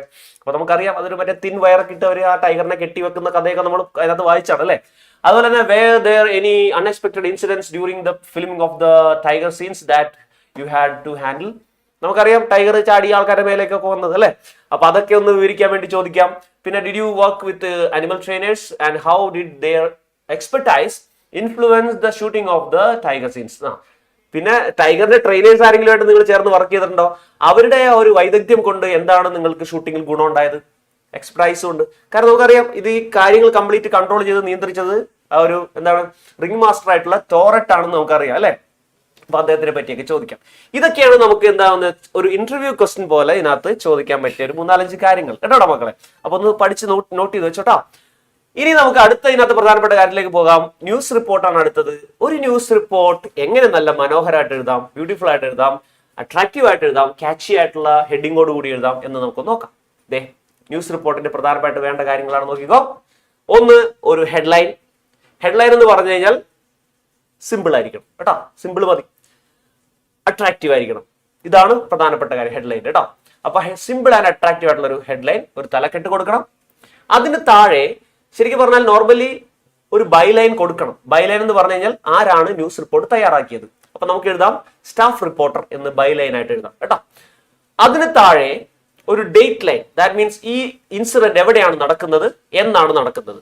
ഇപ്പൊ നോട്ടൻഗ്രാം എന്ന് പറയുന്ന ഗ്രാമത്തിലാണ് സംഭവം നടക്കുന്നത്. നോട്ടൻഗ്രാം August 15 കേട്ടോ. എന്തൊരു ഡേറ്റ് കൊടുത്തു. അപ്പോ അങ്ങനെ ഒരു ഡേറ്റും ഒരു പ്ലേസും കൊടുക്കുക. ഇനിയാണ് പ്രധാനപ്പെട്ട കാര്യം, വാർത്തയുടെ ഒന്നാമത്തെ വരി. അതിനെ നമ്മൾ വിളിക്കുന്ന പേരാണ് ലീഡ് കേട്ടോ. ലീഡ് എന്ന് പറഞ്ഞു കഴിഞ്ഞാൽ നമ്മൾ കൊടുക്കുന്ന വാർത്തയിലെ ഏറ്റവും ഇമ്പോർട്ടന്റ് ആയിട്ടുള്ള കാര്യം എഴുതിയിരിക്കുന്നതാണ്. എന്ത് നടന്നു, എവിടെ നടന്നു, ആരാണ് അതിനകത്ത് ഉൾപ്പെട്ടിരിക്കുന്നത്, എപ്പോഴാണ് നടന്നത് എന്നുള്ള കാര്യങ്ങളെല്ലാം അതിനകത്ത് വേണം. വാട്ട്, വെൻ, വൈ, ഹൂ എന്നൊക്കെ ഉള്ള ചില ചോദ്യങ്ങളുടെ ഉത്തരം ആ ഒന്നാമത്തെ വരിയിൽ തന്നെ വേണം കേട്ടോ. അപ്പൊ ഇതാണ് ലീഡ് എന്ന് പറയുന്നത്. ഇനി അടുത്ത വേണ്ടതാണ് ബോഡി ആൻഡ് കൺക്ലൂഷൻ. അടുത്ത് നമ്മൾ ആ വാർത്ത ഒന്നും കൂടി ഒന്ന് വിവരിച്ച് പറഞ്ഞിട്ട് അത് കൺക്ലൂഡ് ചെയ്ത് അവസാനിപ്പിക്കുക എന്നുള്ളതാണ് എന്ത് ന്യൂസ് റിപ്പോർട്ടിന്റെ പ്രധാനപ്പെട്ട രീതികൾ കേട്ടോ. പഠിച്ചോട്ടോ, അടിപൊളിയായിട്ട് പഠിച്ചോളൂ കേട്ടോ. അപ്പൊ അതിന്റെ നല്ല ന്യൂസ് റിപ്പോർട്ടുകൾ നമ്മളുടെ സ്റ്റഡി മെറ്റീരിയൽ ഉണ്ട്, വായിക്കാം, പഠിക്കാം. അപ്പൊ ഇനി നമുക്ക് എന്താ നോക്കാം, ഫോമൽ ലെറ്റർ. ഇതിലൊരു ഫോമൽ ലെറ്റർ ഉണ്ട് മക്കളെ, ചോദിക്കാൻ സാധ്യതയുള്ളതാണ് ഫോമൽ ലെറ്റർ. അതായത് കഴിഞ്ഞ വർഷം ചോദിച്ചെങ്കിലും ഇനിയും നമുക്ക് ചോദിക്കാൻ സാധ്യതയുണ്ട്. ഫോമൽ ലെറ്റർ എന്ന് പറഞ്ഞാൽ ഉദ്ദേശിക്കുന്നത് നമ്മൾ ഒരു ഉദ്യോഗസ്ഥന് അയക്കുന്ന ലെറ്ററാണ്. എന്തെങ്കിലും പ്രത്യേക കാര്യത്തിന് നമ്മൾ ഒരു ആപ്ലിക്കേഷൻ കൊടുത്തുകൊണ്ട് അയക്കുന്ന ലെറ്ററിനെയാണ് ഫോമൽ ലെറ്റർ എന്ന് പറയാം. നമ്മുടെ ഫ്രണ്ട്സിനോ നമ്മുടെ ഫാമിലി മെമ്പേഴ്സിനോ അയക്കുന്ന ലെറ്റർ ഇൻഫോമൽ ലെറ്റർ എന്ന് പറയും. ഇങ്ങനെയുള്ള ലെറ്റേഴ്സിനെ ഫോമൽ ലെറ്റർ എന്ന് പറയും. ഇതിന് ചില സ്റ്റെപ്സ് കൂടുതലുണ്ട്. മറ്റേതിന് നമ്മൾ കണ്ടില്ലേ, എന്താണ് ആ പറയുന്ന ഡേറ്റും അഡ്രസ്സും എഴുതിയതിനു ശേഷം ഡിയർ എന്നൊക്കെ എഴുതിയിട്ട് കാര്യം പറയുന്നതാണ്. ഇത് അങ്ങനെയല്ല. ഇത് ആദ്യം നിങ്ങൾ എന്ത് ചെയ്യണം, നെയിം ഓഫ് ദ സെൻഡർ എന്ന് ആദ്യം തന്നെ കൊടുക്കണം. നെയിം ഓഫ് ദ സെൻഡർ എന്നല്ല, നിങ്ങളുടെ അഡ്രസ്, അതായത് ആരാണ് അയക്കുന്നത് അയാളുടെ അഡ്രസ്. ഇപ്പൊ സത്യജിത്രയാണെങ്കിൽ സത്യജിത്രയുടെ address, address of the sender. അതിനുശേഷം അഡ്രസ് ഓഫ് ദ സെൻഡർ, അതായത് നിങ്ങളുടെ അഡ്രസ്, സത്യജിത്രയുടെ അഡ്രസ്. അതിനുശേഷം ഏത് ഡേറ്റ് ആണ് സെൻഡ് ചെയ്യുന്നത്, ഡേറ്റ് ഓഫ് ദ സെൻഡ് അല്ലെങ്കിൽ ഡേറ്റ് ഓഫ് സെൻഡിങ്, അയക്കുന്ന ഡേറ്റിന്റെ ആ ഡേറ്റ് കേട്ടോ. ഇനി അതിനുശേഷമാണ് നിങ്ങൾ ആർക്കാണോ അയക്കുന്നത് നെയിം ഓഫ് ദ റിസീവർ, ആരാണോ ഈ ലെറ്റർ റിസീവ് ചെയ്യേണ്ട ആൾ, ആ ഉദ്യോഗസ്ഥന്റെ പേര്, അദ്ദേഹത്തിന്റെ പദവി, അദ്ദേഹത്തിന്റെ ഡെസിഗ്നേഷൻ, അദ്ദേഹത്തിന്റെ അഡ്രസ്, ഇതൊക്കെ നമ്മൾ അടുത്തതായിട്ട് എഴുതണം. ഇതും കഴിഞ്ഞതിന് ശേഷം നിങ്ങൾ എന്ത് ചെയ്യണം, അദ്ദേഹത്തെ സല്യൂട്ടേഷൻ ചെയ്യണം. സല്യൂട്ടേഷൻ എന്ന് പറഞ്ഞാൽ ഡിയർ എന്ന് വേണ്ട, സർ എന്ന് മാത്രം പറഞ്ഞു, അതാണ് സല്യൂട്ടേഷൻ കേട്ടോ. ഇതിനകത്ത് സർ എന്ന് മാത്രം കൊടുത്താൽ മതി, സർ അല്ലെങ്കിൽ മാഡം. അതിനുശേഷം താഴെ ഒരു സബ്ജക്റ്റ് കൊടുക്കണം. അതായത് ഈ ലെറ്ററിൽ എന്താണ് നിങ്ങൾ പറയാൻ ആഗ്രഹിക്കുന്നത് അത് ചുരുക്കി ഒരൊറ്റ വരിയിൽ എഴുതണം കേട്ടോ. Use of animals in shooting എന്ന് പറഞ്ഞിട്ട് ഒറ്റ സിമ്പിൾ ആയിട്ട് എഴുതാം. ഓക്കെ അല്ലേ? അതുപോലെ തന്നെ പിന്നീട് അതിനകത്ത് എഴുതേണ്ട കാര്യങ്ങൾ, ഇൻട്രൊഡക്ഷൻ എഴുതണം, ആരാണെന്ന് പരിചയപ്പെടുത്തി എഴുതുക. അതിനുശേഷം അതിന്റെ ബോഡി ഓഫ് ദ ലെറ്റർ, അതിനുശേഷം കൺക്ലൂഷൻ ആയിട്ട് കുറച്ച് കാര്യങ്ങൾ എഴുതുക. നേരത്തെ പറഞ്ഞ പോലെ ഒരു കോംപ്ലിമെന്ററി ക്ലോസ് കൊടുക്കുക. എന്താണ് കോംപ്ലിമെന്ററി ക്ലോസ്? യുവേഴ്സ് ഫെയ്ത്ത്ഫുള്ളി കേട്ടോ, അല്ലാണ്ട് യുവേഴ്സ് ലവിംഗ്ലി എന്നല്ല കേട്ടോ, യുവേഴ്സ് ഫെയ്ത്ത്ഫുള്ളി, വിശ്വസ്തയോടെ എന്നുള്ള പറയുന്ന കോംപ്ലിമെന്ററി ക്ലോസ് കൊടുത്ത് SD പിന്നെ നെയിം ഓഫ് ദ സെന്റർ എടുത്തു കഴിഞ്ഞാൽ കഴിഞ്ഞു. നല്ലൊരു വൃത്തിയുള്ള അടിപൊളിയായിട്ടുള്ള ഒരു ലെറ്ററായി. നിങ്ങൾ അതൊന്ന് ബോർഡർ ലൈൻ ചെയ്തോളൂ, ഭംഗിയായിട്ട് അവസാനിപ്പിക്കാം കേട്ടോ. നല്ലൊരു മാർക്ക് വാങ്ങിച്ചെടുക്കാം നിങ്ങൾക്ക്, 4-5 മാർക്ക് അതിന് നിങ്ങൾക്ക് റിസീവ് ചെയ്യാൻ പറ്റും. ഓക്കെ അല്ലേ? അപ്പൊ ലെറ്റർ, ഫോമൽ ലെറ്റർ, അതിന്റെ ഫോമാറ്റ് കൃത്യമായി മനസ്സിലിരിക്കട്ടെ, അടിപൊളിയായിട്ട് മാർക്ക് സ്കോർ ചെയ്യാം. ഇനി നമ്മൾ എന്ത് ചെയ്യണം, ഒരു റൈറ്റപ്പ് ആണ് എഴുതാൻ പറഞ്ഞതെന്ന് വെച്ചു. ഇപ്പൊ ഈ കഥയുമായി ബന്ധപ്പെട്ട ഒരു റൈറ്റപ്പ് ആണെങ്കിൽ, അല്ലെങ്കിൽ ഒരു പാരഗ്രാഫ് എഴുതാൻ പറയും ചിലപ്പോൾ. അങ്ങനെയാണെങ്കിൽ നിങ്ങൾ എന്താണോ നിങ്ങൾക്ക് തന്നിരിക്കുന്ന ആ ഒരു സബ്ജക്ട്, അതിനനുസരിച്ച് ഒരു ഹെഡിങ് കൊടുക്കുക ആ പാരഗ്രാഫിന്. എന്നിട്ട് ഇപ്പൊ ഈ സിനിമയിൽ ഉപയോഗിച്ചിരിക്കുന്ന ടൈഗറിനെ പറ്റിയാണെങ്കിൽ ടൈഗറിനെ പറ്റിയുള്ള ഒരു പാരഗ്രാഫ് എഴുതുക കേട്ടോ. അപ്പോൾ ഉചിതമായ ഒരു തലക്കെട്ടൊക്കെ കൊടുത്ത് നല്ല കൃത്യമായിട്ട് ചോദ്യത്തിൽ എന്താണ് പറഞ്ഞിരിക്കുന്നത് നോക്കിയതിന് ശേഷം നല്ല ഡിസ്ക്രിപ്റ്റീവ് ആയിട്ടുള്ള ഒരു ചെറിയൊരു പാരഗ്രാഫ്, അധികം എഴുതരുത്, ഒരു പാരഗ്രാഫാണ് ഉദ്ദേശിക്കുന്നത് കേട്ടോ. അതാണ് റൈറ്റപ്പ് അല്ലെങ്കിൽ പാരഗ്രാഫ് എന്ന് ഉദ്ദേശിച്ചത്. ഓക്കെ, ഇനി ചിലപ്പോ നോട്ടീസ് ചോദിച്ചേക്കാം കേട്ടോ. ഇവിടെ നോട്ടീസ് ചോദിച്ചേക്കാം. നമുക്കൊരു എക്സാമ്പിൾ ആയിട്ട് നോട്ടീസ് നോക്കാം. നോട്ടീസിന്റേതായിട്ടുള്ള ഫോമാറ്റ് എങ്ങനെയാണെന്ന് നോക്കാം. നോക്കിക്കേ, നോട്ടീസ്. ആദ്യം നോട്ടീസ് എന്ന് മുകളിൽ എഴുതണം. ഞാൻ പറഞ്ഞ പോലെ നമ്മുടെ പരിപാടിയുടെ പേര്, നെയിം ഓഫ് ദ ഇവന്റ്, അതുപോലെ നെയിം ഓഫ് ദ ക്ലബ്, അതുപോലെ നെയിം ഓഫ് ദ സ്കൂൾ കേട്ടോ. ഇനി ഇത് തമ്മിൽ അങ്ങോട്ടും ഇങ്ങോട്ടും കയറി ഇറങ്ങി ഇരുന്നാലും കുഴപ്പമില്ല. എന്താണ്, ആദ്യം നെയിം ഓഫ് ദ സ്കൂളും പിന്നെ പരിപാടിയുടെ പേരും പിന്നെ ക്ലബിന്റെ പേര് എഴുതിയാലും കുഴപ്പമില്ല കേട്ടോ. പക്ഷെ ഇങ്ങനെ എഴുതിയാലും എന്തായാലും നിങ്ങൾക്ക് മാർക്ക് ഉറപ്പാണ്, ഒരു കുഴപ്പമുണ്ടാവില്ല കേട്ടോ. പിന്നെ ഡിയർ ഫ്രണ്ട്സ് നിങ്ങൾ അഭിസംബോധന ചെയ്യുക. അതിനുശേഷം date of the publishing notice, നോട്ടീസിന്റെ ഡേറ്റ് ഇവിടെ ഒന്ന് കുറിച്ചേക്കാം. നിങ്ങൾ നോട്ടീസിന്റെ ഡീറ്റെയിൽസ് കാര്യങ്ങൾ താഴെ എഴുതുക. The English Club of our school has decided എന്നൊക്കെ പറഞ്ഞ് നമ്മൾ തുടങ്ങുമല്ലോ. The Health Club of our school has decided to conduct a meeting എന്നൊക്കെ പറഞ്ഞാൽ എന്തെങ്കിലും ഒരു എന്താണോ നിങ്ങൾ ആ ചോദ്യത്തിൽ തന്നിരിക്കുന്ന കാര്യം അത് അങ്ങോട്ട് ഇവിടെ എഴുതാം. അതിനകത്ത് നിങ്ങൾ ഡേറ്റ് കൃത്യമായിട്ട് മെൻഷൻ ചെയ്യണം, എവിടെയാണ് നടക്കുന്നതെന്ന് കൃത്യമായിട്ട് മെൻഷൻ ചെയ്യണം, ടൈം കൃത്യമായിട്ട് മെൻഷൻ ചെയ്തോളണം. ഇതെല്ലാം നോട്ടീസിൽ പക്കയായിരിക്കണം കേട്ടോ. അതിനുശേഷം ഓൾ ആർ വെൽക്കം എന്ന് പറഞ്ഞത് വെൽക്കം ചെയ്യിച്ചതിന് ശേഷം ഇതിനിടയ്ക്ക് നിങ്ങൾക്ക് വേണമെങ്കിൽ കുറച്ച് ആൾക്കാരെ ഇനാഗ്രേറ്റ് ചെയ്യാനൊക്കെ കൊണ്ടുവരാട്ടോ. അപ്പോൾ ഏതെങ്കിലും ഒരു പ്രശസ്ത സിനിമാ നടൻ, ഫേമസ് ആയിട്ട് നടക്കും, മമ്മൂട്ടി, മോഹൻലാലൊക്കെ എന്ത് ചെയ്യാൻ നിങ്ങൾക്ക് has consented to inaugurate the function എന്ന് വേണമെങ്കിൽ പറയാം കേട്ടോ. അപ്പൊ എന്താ, അവര് കൺസെന്റ് ചെയ്തിരിക്കുന്നു, മീൻസ് അവരുടെ സമ്മതം അറിയിച്ചിരിക്കുന്നു ഇനാഗുറേറ്റ് ചെയ്യാനായിട്ട് എന്നും കൂടി വേണമെങ്കിൽ ഉൾപ്പെടുത്തിക്കും. അതൊക്കെ രസമായിരിക്കും. എന്നിട്ട് ഓൾ ആർ വെൽക്കം പറഞ്ഞിട്ട് ഡിസിഗ്നേഷൻ പദവിയൊക്കെ പറയാ, എന്ത് ചെയ്യാം, ക്ലബിന്റെ പേര് പറയാ, സ്കൂളിന്റെ പേരൊക്കെ എഴുതി ഇങ്ങനെയാണ് അവസാനിപ്പിക്കാം. ഇത് നല്ലൊരു നോട്ടീസാണ് മക്കളെ. പക്ഷേ ചില സ്ഥലത്ത് ചില സ്കൂളുകളിൽ ടീച്ചർമാർ നിങ്ങളോട് നോട്ടീസിന്റെ എന്ത് എഴുതാൻ പറയും, അതിന്റെ പ്രോഗ്രാം ഡീറ്റെയിൽസ് കൂടി എഴുതാൻ പറയും. അപ്പൊ മക്കളെ ഇതും കൂടി ഒന്ന് നിങ്ങൾ അതിന്റെ ഒപ്പം ചേർത്തോ. അപ്പോ നെക്സ്റ്റ് നമുക്ക് ഇങ്ങനെ ഒരു പ്രോഗ്രാം ഡീറ്റെയിൽസ് ഉണ്ട്. അതായത് നമുക്ക് ഈ നോട്ടീസിന്റെ തന്നെ ഒരു ഭാഗമായിട്ട് അടിയിൽ എഴുതാവുന്നതാണ്. പ്രോഗ്രാം ഡീറ്റെയിൽസ് എന്ന് പറഞ്ഞു കൊടുക്കാം, ഡേറ്റ്, ടൈം കൊടുക്കാം, വെന്യൂ കൊടുക്കാം, സ്ഥലം കൊടുക്കാം. അതിനുശേഷം പ്രെയർ. നമ്മൾ പറയില്ലേ, ഒരു ചടങ്ങ് നടക്കുമ്പോൾ, ഒരു സ്റ്റേജിൽ ഒരു ചടങ്ങ് നടക്കുമ്പോൾ അതിന്റെ ചില ഫോർമാലിറ്റീസ് ഉണ്ട്. ആ രീതിയാണ് ഈ കാണിച്ചിരിക്കുന്നത് കേട്ടോ. Prayer, welcome speech, presidential address, അധ്യക്ഷ പ്രസംഗം, അതുപോലെ ഇനാഗുറേഷൻ, അതിനുശേഷം ഉദ്ഘാടനം, അതിനുശേഷം ഫെലിസിറ്റേഷൻ, അതുപോലെ വോയിസ് ഓഫ് താങ്ക്സ് കേട്ടോ, ആശംസയും അതുപോലെ തന്നെ കൃതജ്ഞതയും. ഇതൊക്കെയാണ് ഒരു ചടങ്ങിന്റെ ഫോർമാലിറ്റീസ്. അതും കൃത്യമായിട്ട് നിങ്ങൾ ഒന്ന് എഴുതി വെച്ച് കഴിഞ്ഞാൽ കംപ്ലീറ്റ് ആയി. പിന്നെ ഒന്നും പറയാനില്ലായിരുന്നു കേട്ടോ. അപ്പൊ നോട്ടീസ് അങ്ങനെ നിങ്ങൾക്ക് കംപ്ലീറ്റ് ചെയ്യാം. ഓക്കെ, ഒരു സാമ്പിൾ നോട്ടീസ് ഇവിടെ കൊടുത്തിട്ടുണ്ട്. English club of our school had decide to celebrate Republic Day on 25th എന്നൊക്കെ പറഞ്ഞു കൊടുത്തിട്ടുണ്ട് കേട്ടോ. അപ്പോൾ അതിനകത്ത് നോക്കുമ്പോൾ നോട്ടീസ് എഴുതിയിട്ടുണ്ട്, സ്കൂൾ നെയിം ഉണ്ട്, ഇംഗ്ലീഷ് ക്ലബ് ഉണ്ട്, റിപ്പബ്ലിക് ഡേ സെലിബ്രേഷൻ ഉള്ള സെലിബ്രേഷന്റെ പേരൊക്കെ ഉണ്ട്, എല്ലാം ഉണ്ട് കേട്ടോ. നിങ്ങൾ താഴെ നിങ്ങളുടെ ഡെസിഗ്നേഷനും നെയിം എസ്ഡിങ് സ്കൂൾ നെയിം ഒക്കെ ഉണ്ട്. ഓക്കെ, പ്രോഗ്രാം ഡീറ്റെയിൽസ് ഇവിടെ കാണിച്ചിട്ടുണ്ട്. ഇതേപോലെ പ്രോഗ്രാം ഡീറ്റെയിൽസ് എഴുതാൻ ശ്രമിക്കുക. ടൈമും ഡേറ്റ് ഒക്കെ കൃത്യമായിട്ട് എഴുതിയതിനു ശേഷം എവിടെയാണ് വെന്യൂ എന്നുള്ളത് കൃത്യമായിട്ട് എഴുതുക. എന്താണ് പ്രെയർ ആരാണ് ചെയ്യുന്നത്, അതുപോലെ സെക്രട്ടറി വെൽക്കം സ്പീച്ച് ആരാണ് ചെയ്യുന്നത്, പ്രസിഡൻഷ്യൽ ലെറ്റർ ആരാണ് എന്താ. അടുത്തത് നമ്മുടെ ഇനാഗുറേഷന് വേണ്ടി നമ്മൾ ചിമാമാൻഡ ഇങ്കോസി അടിച്ചീനെ കൊണ്ടുവരികയാണ്, നൈജീരിയൻ റൈറ്റർ. അതൊക്കെ നിങ്ങളുടെ ഇമാജിനേഷൻ ആണ് കേട്ടോ, ഇഷ്ടംപോലെ ആളുകളെ കൊണ്ടുവരാം. പിന്നെ അവസാനം വോയിസ് ഓഫ് താങ്ക്സും നാഷണൽ ആന്തം പറയണം. ഓക്കെ, അപ്പൊ ഇതാണ് ഒരു ഇമാജിനറി നോട്ടീസ്. സോറി, ഇനി നമുക്ക് കോൺവെർസേഷൻ ഒന്ന് നോക്കാം. എന്താണ് ഈ കോൺവെർസേഷൻ? രണ്ടാൾക്കാർ തമ്മിലുള്ള സംഭാഷണമല്ലേ, അത്രേ ഉള്ളൂ. പക്ഷെ അത് നിങ്ങൾ എഴുതുമ്പോൾ എന്ത് എഴുതണം, ചില കാര്യങ്ങളൊന്ന് നോട്ട് ചെയ്തോളണം. കോൺവെർസേഷൻ അത്ര കുറയ്ക്കരുത് കേട്ടോ. കോൺവെർസേഷൻ കുറച്ചൊന്ന് കൂടുതലായിട്ട് ഇരുന്നോട്ടെ. കുറഞ്ഞത് റൈറ്റ് 6 to 7 എക്സ്ചേഞ്ചസ് എന്ന് വെച്ചാൽ എന്താർത്ഥം, 6-7 എക്സ്ചേഞ്ചുകളെങ്കിലും വേണം. എക്സ്ചേഞ്ച് എന്ന് ഉദ്ദേശിക്കുന്നത് എന്താണ്, അങ്ങോട്ടൊരു കാര്യം പറയുന്നു, തിരിച്ചിങ്ങോട്ട് മറുപടി പറയുന്നു. That is 1 exchange. അങ്ങനെ ഒരു 5 or 6 അല്ലെങ്കിൽ 7 എക്സ്ചേഞ്ചുകൾ കൊടുത്താൽ അടിപൊളിയായി കേട്ടോ. അത് മാത്രമോ എന്ത് ചെയ്യണം, ബിഗിൻ വിത്ത് എ ഗ്രീറ്റിംഗ്. ഒരാളെ കാണുമ്പോൾ നമ്മൾ എന്ത് ചെയ്യണം, ഗ്രീറ്റ് ചെയ്യണ്ടേ, good morning sir, good evening sir എന്നൊക്കെ പറയണ്ടേ. അങ്ങനെ എന്തെങ്കിലുമൊക്കെ good evening, how are U എന്നൊക്കെ പറഞ്ഞ് തുടങ്ങുക. അത് നല്ലൊരു തുടക്കമാണ്. അങ്ങനെ തുടങ്ങുമ്പോൾ ഒരു കാര്യം ശ്രദ്ധിച്ചോളാം, കുറഞ്ഞത് 7 എക്സ്ചേഞ്ചെങ്കിലും എഴുതിക്കോളൂ കേട്ടോ. കാരണം വെറുതെ ഗുഡ് മോർണിംഗ് അല്ലെങ്കിൽ ഹൗ ആർ യു എന്നൊക്കെ പറയുന്നതിന് കൂടുതൽ ഇമ്പോർട്ടൻസ് കൊടുത്തരുത്, ബാക്കിയുള്ളതിനാണ് കൂടുതൽ ഇമ്പോർട്ടൻസ് കൊടുക്കേണ്ടത് കേട്ടോ. അപ്പൊ കുറഞ്ഞത് 7 എക്സ്ചേഞ്ചസ് എങ്കിലും വേണം. അപ്പൊ അങ്ങനെ write from the point of view of the 2 characters, ആ ക്യാരക്ടേഴ്സിന്റെ പോയിന്റ് ഓഫ് വ്യൂവിൽ തന്നെ എഴുതാൻ ശ്രമിക്കുക. അപ്പൊ മക്കളെ, ഇതാണ് നമ്മളുടെ ഈ ചാപ്റ്റർ. എന്താണ്, പ്രൊജക്ട് ടൈഗർ കേട്ടോ. പ്രൊജക്ട് ടൈഗറിലെ നമ്മുടെ A-level ക്വസ്റ്റ്യൻസ് ഞാൻ പറയുന്നു, ശ്രദ്ധിച്ചു നന്നായിട്ട് ഇമ്പോർട്ടൻസ് കൊടുത്ത് പഠിച്ചോ. ന്യൂസ് റിപ്പോർട്ട്, അതുപോലെ ഇന്റർവ്യൂ ക്വസ്റ്റ്യൻസ് കേട്ടോ. നമ്മൾ ആദ്യം കാണിച്ചില്ല, അതായത് ഇന്റർവ്യൂ ക്വസ്റ്റ്യൻ ഒന്ന് ഓർത്ത് വെക്കാം. കോൺവെർസേഷൻസ് കേട്ടോ, ഇതൊന്ന് പഠിച്ചു വെക്കാം. അപ്പൊ നമ്മുടെ തൊറട്ടും നമ്മുടെ എന്താണ് സത്യത്രയായിട്ടുള്ള കോൺവെർസേഷൻ, നമ്മുടെ സത്യത്രയും മാനേജറുമായിട്ടുള്ള കോൺവെർസേഷൻ പല രീതിയിൽ വരാം. ഞാൻ പറഞ്ഞില്ല, അൺപ്രഡിക്റ്റബിൾ ആയിട്ട് പല ആൾക്കാരുമായിട്ടുള്ള കോൺവെർസേഷൻ വരാം. ശ്രദ്ധിച്ച് ഒന്ന് വായിച്ച് പഠിച്ച് മനസ്സിലാക്കി വെക്കാം.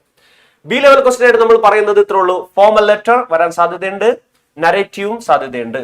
നരേറ്റീവ് കൂടുതൽ മറ്റേ ആദ്യത്തെ അതിനൊക്കെ ഉണ്ടോ സാധ്യത ഉള്ളത്, എന്നാലും ഇതും ചിലപ്പോൾ നരേറ്റീവ് വരാൻ സാധ്യതയുണ്ട് കേട്ടോ.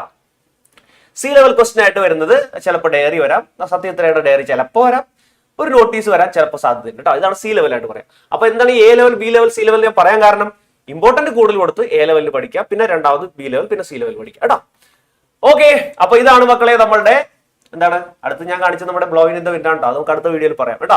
അപ്പൊ എന്തായാലും ഇന്ന് നമ്മൾ ഈ പഠിച്ചിരിക്കുന്ന ഈ ഒരു പ്രൊജക്ട് ടൈഗർ എന്ത് ചെയ്യാം, അടിപൊളിയായിട്ട് പഠിച്ചോളണം.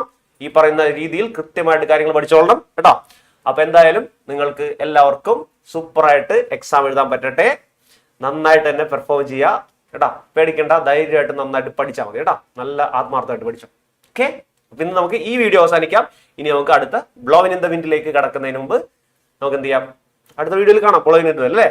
Okay, by.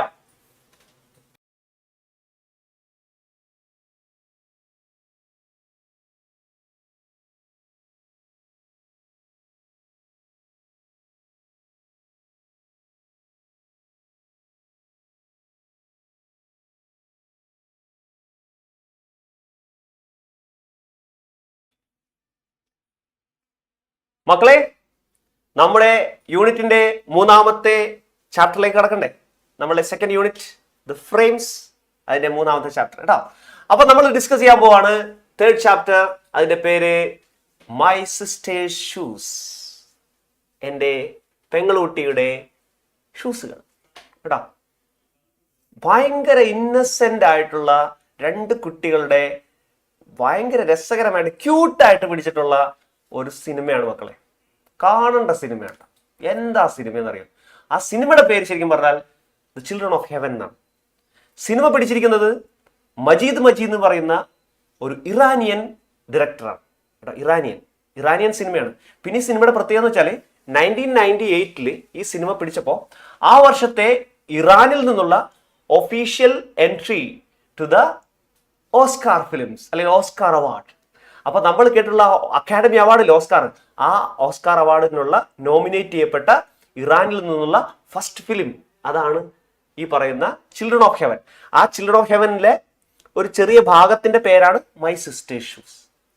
ആ സിനിമയിലെ കഥയല്ല നിങ്ങൾക്ക് പഠിക്കാനുള്ളത്, അതിന്റെ സ്ക്രിപ്റ്റ്, അതിന്റെ തിരക്കഥയാണ് നിങ്ങൾക്ക് തന്നിട്ടുള്ളത്. ആ ചെറിയ ഭാഗത്തെ തിരക്കഥയുടെ പേരാണ് മൈ സിസ്റ്റേഴ്സ് ഷൂസ് കേട്ടോ. കഥ ഭയങ്കര രസമാണ്. ആ പിള്ളേരുടെ അഭിനയം, ആ നിഷ്കളങ്കമായ അഭിനയമൊക്കെ കാണേണ്ടതാണ് കേട്ടോ. നല്ല രസമുള്ള സിനിമയാണ്, വളരെ ക്യൂട്ടായിട്ടുള്ള സിനിമയാണ്. പക്ഷെ നമുക്ക് പഠിക്കാനുള്ള ഭാഗത്ത് എന്താണ് ആ പഠിക്കാനുള്ളത് നമുക്കൊന്ന് പെട്ടെന്ന് ഓടിച്ചു നോക്കാം കേട്ടോ. ഓക്കെ വാ.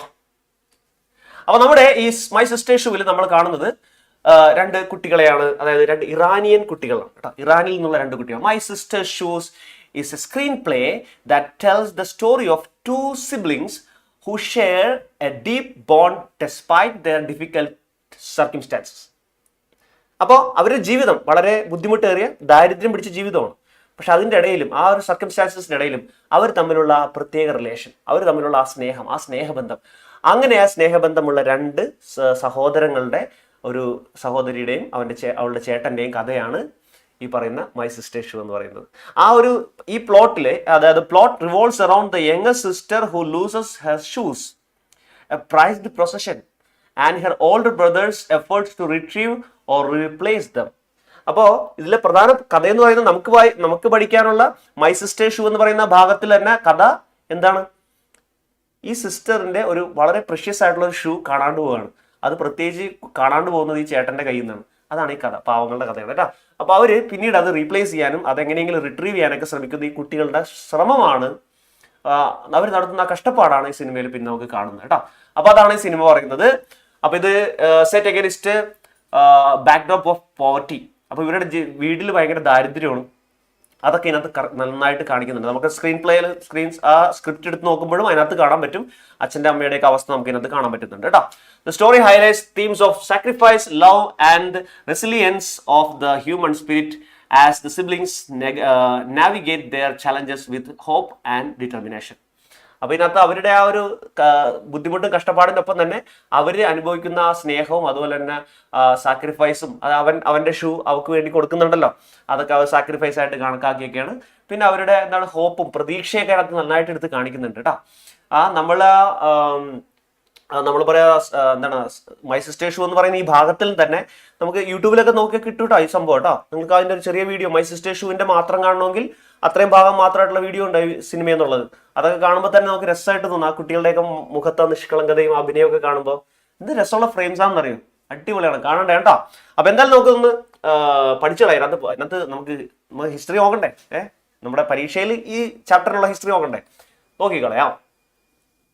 നോക്കുമ്പോ ഹിസ്റ്ററി ഒന്നും ഇല്ല അല്ലെ, ഒന്നും കാണുന്നില്ല അല്ലെ. സംഭവം എന്താന്ന് വെച്ച് കഴിഞ്ഞാല് ഈ സ്റ്റോറി അധികം ചോദിച്ചിട്ടൊന്നുമില്ല. ആകെപ്പാടെ ഒരൊറ്റ ചോദ്യം ചോദിച്ചിട്ടുണ്ട്. എവിടെയാണെന്ന് അറിയോ? 2023 കഴിഞ്ഞ വർഷം ഈ ചാപ്റ്ററിൽ നിന്ന് ഒരു ചോദ്യം ചോദിച്ചിട്ടുണ്ട്. ഒരു പാരഗ്രാഫ് ക്വസ്റ്റ്യൻ ആണ് ഇത്. ശരിക്കും പറഞ്ഞാൽ 2019-ലും 18-ലൊന്നും സോറി ഈ കഥ ഇല്ല, വന്നിട്ടില്ല കേട്ടോ. നിങ്ങളുടെ ടെക്സ്റ്റ് ബുക്കിൽ വന്നിട്ടുണ്ടായില്ല. അതുകൊണ്ടാണ് അവിടെ ചോദ്യം ഉണ്ടാവുന്നത്. 2022-ലാണെങ്കിൽ ഇതിൽ നിന്നൊരു റെഫറൻസ് ചോദിച്ചിട്ടുമില്ല. അപ്പോൾ 2023-ൽ മാത്രം ഒരൊറ്റ ചോദ്യം വന്നു, പാരഗ്രാഫ് ക്വസ്റ്റ്യൻ. അപ്പൊ മക്കളെ, ഇതിൽ നിന്ന് അപ്പൊ എന്ത് വേണമെങ്കിലും പ്രതീക്ഷിക്കാം കേട്ടോ. ഒന്നും പറയാൻ പറ്റില്ല, എന്ത് വേണമെങ്കിലും പ്രതീക്ഷിക്കാം. എന്നാലും നമുക്ക് കുറച്ച് ഇമ്പോർട്ടൻസ് ആയിട്ട് കുറച്ച് കാര്യങ്ങൾ പറയാനകത്ത് കേട്ടോ. അപ്പൊ നമുക്ക് ഇതിനകത്ത് നോക്കാവുമ്പോൾ ഇതിനകത്ത് നല്ല സാധ്യത ഉള്ള ഒരു കാര്യമാണ് കോൺവെർസേഷൻ. കാരണം ഇതിനകത്ത് ഇതൊരു സ്ക്രിപ്റ്റ് ആണല്ലോ, തിരക്കഥയാണല്ലോ. അപ്പൊ ഇതിനകത്ത് കൂടുതൽ സംസാരങ്ങളുണ്ട്. ആ രണ്ട് കുട്ടികൾ തമ്മിലുള്ള ഒരുപാട് സംസാരങ്ങൾ ഇതിനകത്തുണ്ട്. സോ മക്കളെ, ഒരു സാധനം നിങ്ങൾ പ്രതീക്ഷിച്ചോ, ഒരു കോൺവെർസേഷൻ ഇതിനകത്ത് നിങ്ങൾക്ക് പ്രതീക്ഷിക്കാം. ആരൊക്കെ തമ്മിലുള്ള ഇതിന്റെ ചോദ്യം ഒന്ന് വായിച്ചു നോക്കിയേ. Zara was disappointed and became angry when she knew that she wouldn't get her shoes back. Imagine that you meet Zara and talk about it. Prepare the likely conversation between Zara and you. അപ്പോൾ ഇതിനകത്തൊരു കഥാപാത്രമായ കുട്ടിയാണ് Sara. ആ കുട്ടിയെ നിങ്ങൾ കാണുന്നു. അപ്പൊ അവളുടെ ഉള്ളിലെ വിഷമം അവളോട് നിങ്ങൾ ചോദിക്കുന്നു. അങ്ങനത്തെ ഒരു കോൺവെർസേഷൻ, ഇമാജിനറി കോൺവെർസേഷൻ ആണ് ഇതിനകത്ത് നിങ്ങളോട് എഴുതാൻ പറഞ്ഞിരിക്കുന്നത്. ഇനി ഇത് തന്നെ ഒന്ന് ആലോചിച്ച് നോക്കിയേ. നിങ്ങൾ സാറയ്ക്ക് പകരം ആ സാറയുടെ ചേട്ടനായിട്ടുള്ള അലീനെ കാണുന്നു. അലിയുമായിട്ട് നിങ്ങൾ ഇതുപോലെ തന്നെ സെയിം കാര്യം കോൺവെർസേഷൻ നടത്തുന്നു. അതും ചോദിക്കാൻ സാധ്യതയില്ലേ? ഉണ്ട്. ഇനി വേറെ സാറയും അലിയുമായിട്ട് അതിനകത്ത് ആ ചാപ്റ്ററിന് വായിച്ചാൽ തന്നെ കിട്ടുന്ന ഒരുപാട് കോൺവെർസേഷൻ ഇല്ലേ? അത് ചോദിക്കാൻ സാധ്യതയില്ലേ? ചോദിക്കാൻ സാധ്യതയുണ്ട്. അപ്പൊ ഒരു കോൺവെർസേഷന്റെ സാധ്യത അവിടെ കാണുന്നു. ശ്രദ്ധിച്ചു നോക്കുക. ഈ കോൺവെർസേഷനിൽ ഒരു 5, 6, 7 എക്സ്ചേഞ്ചുകൾ നിങ്ങൾക്ക് കാണാൻ പറ്റും കേട്ടോ. നിങ്ങൾ ചോദിക്കുന്നു സാറ് പറയുന്നു, നിങ്ങൾ ചോദിക്കുന്നു സാറ് പറയുന്നു, അങ്ങനെ 2, 3, 4, 5, 6 എക്സ്ചേഞ്ചുകൾ ഇതിനകത്തുണ്ട്. കുറഞ്ഞത് ഇത്രയെങ്കിലും എക്സ്ചേഞ്ചുകൾ വേണം. കേട്ടില്ലേ? അപ്പൊ ഇതേപോലെ തന്നെ ഇതൊന്ന് ചെറുതായിട്ടൊന്ന് വ്യത്യാസപ്പെടുത്തി കഴിഞ്ഞാൽ അലിനോടുള്ള ചോദ്യം ആക്കാം, അല്ലെങ്കിൽ അലി പറഞ്ഞ ഉത്തരമാക്കാൻ പറ്റും. ഓക്കെ അല്ലേ? അപ്പൊ ഇങ്ങനെ ഒരു കോൺവെർസേഷൻ നിങ്ങൾക്ക് ഇതിനകത്ത് പ്രതീക്ഷിക്കാം. മറ്റൊന്ന് ഞാൻ പറയുന്നു, നോട്ടീസ്. അത് ഏത് വേണമെങ്കിലും ആവാം, ഏത് ചാപ്റ്ററിൽ നിന്ന് വേണമെങ്കിലും നോട്ടീസ് പ്രതീക്ഷിക്കാം. നമ്മൾ നേരത്തെ പറഞ്ഞു കഴിഞ്ഞതാണ് നോട്ടീസിന്റെ കാര്യം. ഒരു എക്സാമ്പിൾ ആയിട്ടുള്ള നോട്ടീസിന്റെ ഒരു ഫോമാറ്റ് ആണ് ഈ കിടക്കുന്നത്. ശ്രദ്ധിച്ച് നോക്കുക. നോട്ടീസ് എന്നും name of the event, club, name of the club, അതുപോലെ നെയിം ഓഫ് ദ സ്കൂൾ, അല്ലെങ്കിൽ നെയിം ഓഫ് ദ സ്കൂൾ. അത് തന്നെ. അങ്ങനെ ഹെഡിങ് അങ്ങനെ കൊടുത്തു കഴിഞ്ഞാൽ നിങ്ങൾക്ക് അതിന്റെ ബാക്കി കാര്യങ്ങൾ ഇതിനകത്ത് ഡീറ്റെയിൽ എഴുതാൻ പറ്റും. ഒരു ഡേറ്റ് കൊടുക്കുക, ഡിയർ ഫ്രണ്ട്സ് എന്ന് കൊടുക്കുക. അതിനുശേഷം നിങ്ങൾക്ക് ചോദ്യത്തിൽ എന്താണ് തന്നിരിക്കുന്നത് നോട്ടീസിനെ പറ്റി അത് ഇവിടെ വിവരിച്ച് എഴുതുക കേട്ടോ. ഹെൽത്ത് ക്ലബ് ആണെങ്കിൽ ഹെൽത്ത് ക്ലബ്ബ്, ഇംഗ്ലീഷ് ക്ലബ് ആണെങ്കിൽ ഇംഗ്ലീഷ് ക്ലബ്ബ്, ആർട്സ് ക്ലബ് ആണെങ്കിൽ ആർട്സ് ക്ലബ്ബ് എന്നുള്ള കാര്യം വെച്ചിട്ട് ആ കാര്യം എഴുതുക. ഡേറ്റ്, ടൈം, വെന്യൂ ഇതൊക്കെ കൃത്യമായിട്ട് ഇതിനകത്ത് ഉൾക്കൊള്ളിച്ചിരിക്കണം.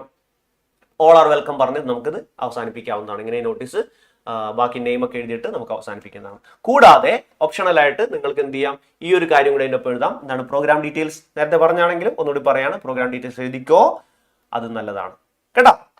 ഓക്കെ, അപ്പൊ ഞാൻ ഇതിനകത്ത് അധികം വലിച്ചിടുന്നില്ല. നിങ്ങൾക്ക് ഇതിനകത്ത് പ്രതീക്ഷിക്കാവുന്ന ചോദ്യങ്ങൾ പ്രധാനമായിട്ടുള്ളത് എന്താണ്? ഒരു കോൺവെർസേഷൻ ആണെന്നുള്ള കാര്യം ഓർത്തോ. A-level ക്വസ്റ്റ്യനിൽ അത് ഉൾപ്പെടുത്തിയിട്ടുണ്ട്. റിവ്യൂ ചിലപ്പോൾ ചോദിക്കാം ഇതിനകത്ത് കഥയെ പറ്റിയുള്ള, അല്ലെങ്കിൽ അതൊരു സിനിമയാണല്ലോ, അപ്പൊ എന്തായാലും റിവ്യൂവിന് ഒരു സാധ്യത അവിടെ കാണുന്നുണ്ട്. പിന്നെ അതിനുള്ളതാണ് മറ്റൊന്നാണ് കോൺവെർസേഷൻ. പിന്നെ ക്യാരക്ടർ സ്കെച്ച്. 2 ക്യാരക്ടർ സ്കെച്ച് ഉണ്ട് അതിനകത്ത്. എന്തൊക്കെയാണ്? ഒന്ന് സാറയുണ്ട്, അലിയുണ്ട്. രണ്ടുപേരും ക്യാരക്ടർ സ്കെച്ചിനുള്ള സാധ്യത ഉണ്ട്, എന്നാലും കൂടുതൽ കോൺവെർസേഷനും സാധ്യത കാണുന്നുണ്ട് കേട്ടോ. അപ്പൊ A-level അതാണെങ്കിൽ B-level നമ്മൾ നോക്കുകയാണെങ്കിൽ നോട്ടീസ്, അതുപോലെ തന്നെ ഡയറി എന്നുള്ളത് B-level ഉള്ള സാധ്യത ഉള്ളതാണ്. 2ാം സാധ്യത. ഇനി 3ാമത് സാധ്യത ഞാൻ കാണുന്നെന്ന് പറയുന്നത് ഒരു ലെറ്ററിന്റെ സാധ്യത അവിടെ കാണുന്നുണ്ട്. വിദൂരമായ സാധ്യതയാണ് കേട്ടോ, എന്നാലും ഒരു ലെറ്ററിന്റെ സാധ്യത അവിടെ കാണുന്നു, അത്രേ ഉള്ളൂ. അപ്പോൾ ഇതാണ് ഇതിൽ നിന്നും പ്രധാനമായിട്ടും നിങ്ങൾക്ക് പഠിക്കാനുള്ള കാര്യങ്ങൾ. നമ്മളുടെ മൈ സിസ്റ്റേഴ്സ് ഷൂ എന്നിരുന്നാലും ശരി, ആ സിനിമ ഒന്ന് കാണണം കേട്ടോ. അത് അടിപൊളി സിനിമയാണ് കേട്ടോ. അപ്പോ മക്കളെ, അപ്പൊ നമ്മുടെ മൈ സിസ്റ്റേഴ്സ് ഷൂ എന്ന് പറയുന്ന ഈ ഒരു സ്ക്രിപ്റ്റ് നിങ്ങൾ എന്ത് ചെയ്യുക, നന്നായിട്ട് പഠിക്കുക, അടിപൊളിയായിട്ട് മാർക്ക് വാങ്ങിക്കുക. അതുപോലെ തന്നെ ഞാൻ കൂടുതൽ ഇമ്പോർട്ടൻസ് കൊടുത്ത ചാപ്റ്റേഴ്സ് ഒന്ന് നന്നായിട്ട് ഇരുത്തി പഠിക്കണം കേട്ടോ. പിന്നെ ഞാൻ എപ്പോഴും പറയുന്ന ഒരു കാര്യം, നമ്മളുടെ ഈ ചോദ്യങ്ങളിൽ ആദ്യം വരുന്ന ക്വസ്റ്റ്യൻ പേപ്പറിൽ ആദ്യം വരുന്ന ചോദ്യം എന്താണ്? റീഡിംഗ് കോംപ്രിഹെൻഷൻ ആണ്. അതായത് നിങ്ങൾക്ക് ഒരു പാസേജ് തരും, അതിൻ്റെ ചോദ്യങ്ങൾ അടിയിൽ എഴുതിയിട്ടുണ്ടാവും. അപ്പോൾ ആ ചോദ്യങ്ങൾ നിങ്ങൾ അറ്റൻഡ് ചെയ്യുമ്പോൾ നിങ്ങൾ പഠിച്ച ഈ പറയുന്ന സ്റ്റോറീസിലൊക്കെ ഉള്ള ഒരുപാട് വേർഡ്സ് ആൻഡ് മീനിങ് ഒക്കെ ഉണ്ടാവും കേട്ടോ. വേർഡ്സ് ആൻഡ് മീനിങ് നിങ്ങൾ പഠിച്ചിരുന്നാൽ ഒരു ചോദ്യം വേർഡ്സ് ആൻഡ് മീനിങ്ങിനെ പറ്റിയുള്ളതായിരിക്കും. അപ്പൊ അതൊക്കെ അങ്ങനെ ആ സ്റ്റോറീസ് ഒക്കെ 3ഓ 4ഓ തവണ മക്കൾ ഇങ്ങനെ വായിച്ച് ഒന്ന് ഉറപ്പിച്ചു കഴിഞ്ഞാൽ പല കാര്യങ്ങൾ ആൻസർ ചെയ്യാൻ പറ്റും. ഇത് മാത്രമല്ല, ഇത് കഴിഞ്ഞിട്ട് നിങ്ങൾ ചിലപ്പോൾ ഗ്രാമർ സെഷനിൽ വരുമ്പോൾ ചിലപ്പോൾ നിങ്ങൾക്ക് എഡിറ്റ് ദ പാസേജ് ഉണ്ടാവും. നിങ്ങളുടെ ഈ സ്റ്റോറിയിൽ നിന്നുള്ള ഭാഗം എനിക്ക് എടുത്ത് എഡിറ്റ് പാസേജ് നിങ്ങൾക്ക് തരിക. അപ്പൊ നിങ്ങൾ ആ സ്റ്റോറി നന്നായിട്ട് മനസ്സിരുത്തി പഠിച്ചു വെച്ചെങ്കിൽ അതിനകത്ത് എഡിറ്റ് ചെയ്യേണ്ട കാര്യങ്ങൾ സ്വാഭാവികമായിട്ടും നിങ്ങളുടെ ഉള്ളിൽ നിന്ന് തന്നെ എടുത്ത് എഡിറ്റ് ചെയ്യാൻ പറ്റും. നിങ്ങൾ വേറെ ഗ്രാമർ ആലോചിച്ച് തലമുണ്ടാക്കേണ്ട ആവശ്യം ഉണ്ടാവില്ല. കൃത്യമായിട്ട് നിങ്ങൾക്ക് എഡിറ്റ് ചെയ്യാൻ പറ്റും കേട്ടോ. അപ്പോൾ സ്റ്റോറികളെല്ലാം നല്ല അടിപൊളിയായിട്ട് വായിച്ച് 3-4 തവണ വായിച്ച് മനസ്സ് ഉറപ്പിക്കാം. ഓക്കെ, അപ്പൊ പേടിക്കണ്ട, അടിപൊളിയായിട്ട് എക്സാം എഴുതിക്കോ, സൂപ്പർ മാർക്ക് വാങ്ങിക്കാം കേട്ടോ. All the best, by.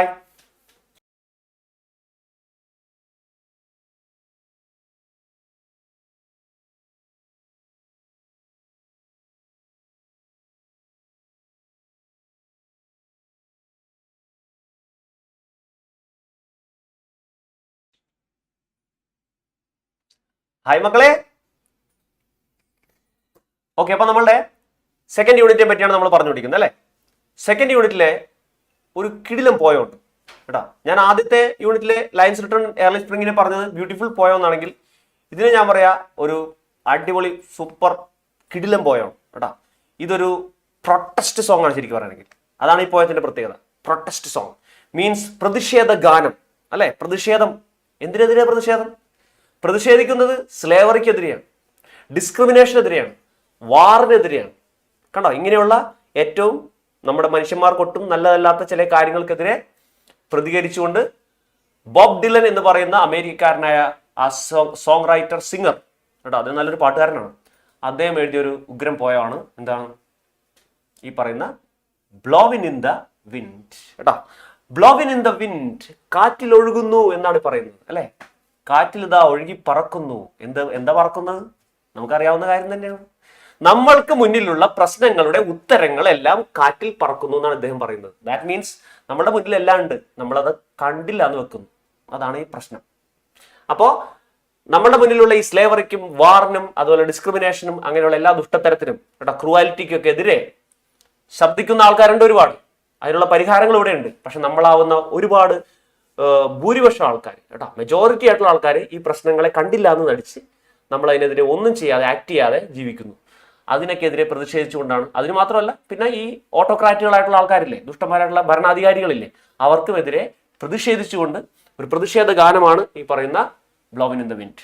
പ്രത്യേകിച്ച് ബ്ലാക്ക് അമേരിക്കൻ സിവിൽ വാർ അല്ലെങ്കിൽ കറുത്ത വർഗ്ഗക്കാരുടെ നിയമ സമരം ആ 1950കളിലൊക്കെ നടന്ന സമയത്ത് ഇത് അവരുടെ ഒരു ആന്തമായിട്ടാണ് അവർ കൊണ്ടു നടന്നിരുന്നത്.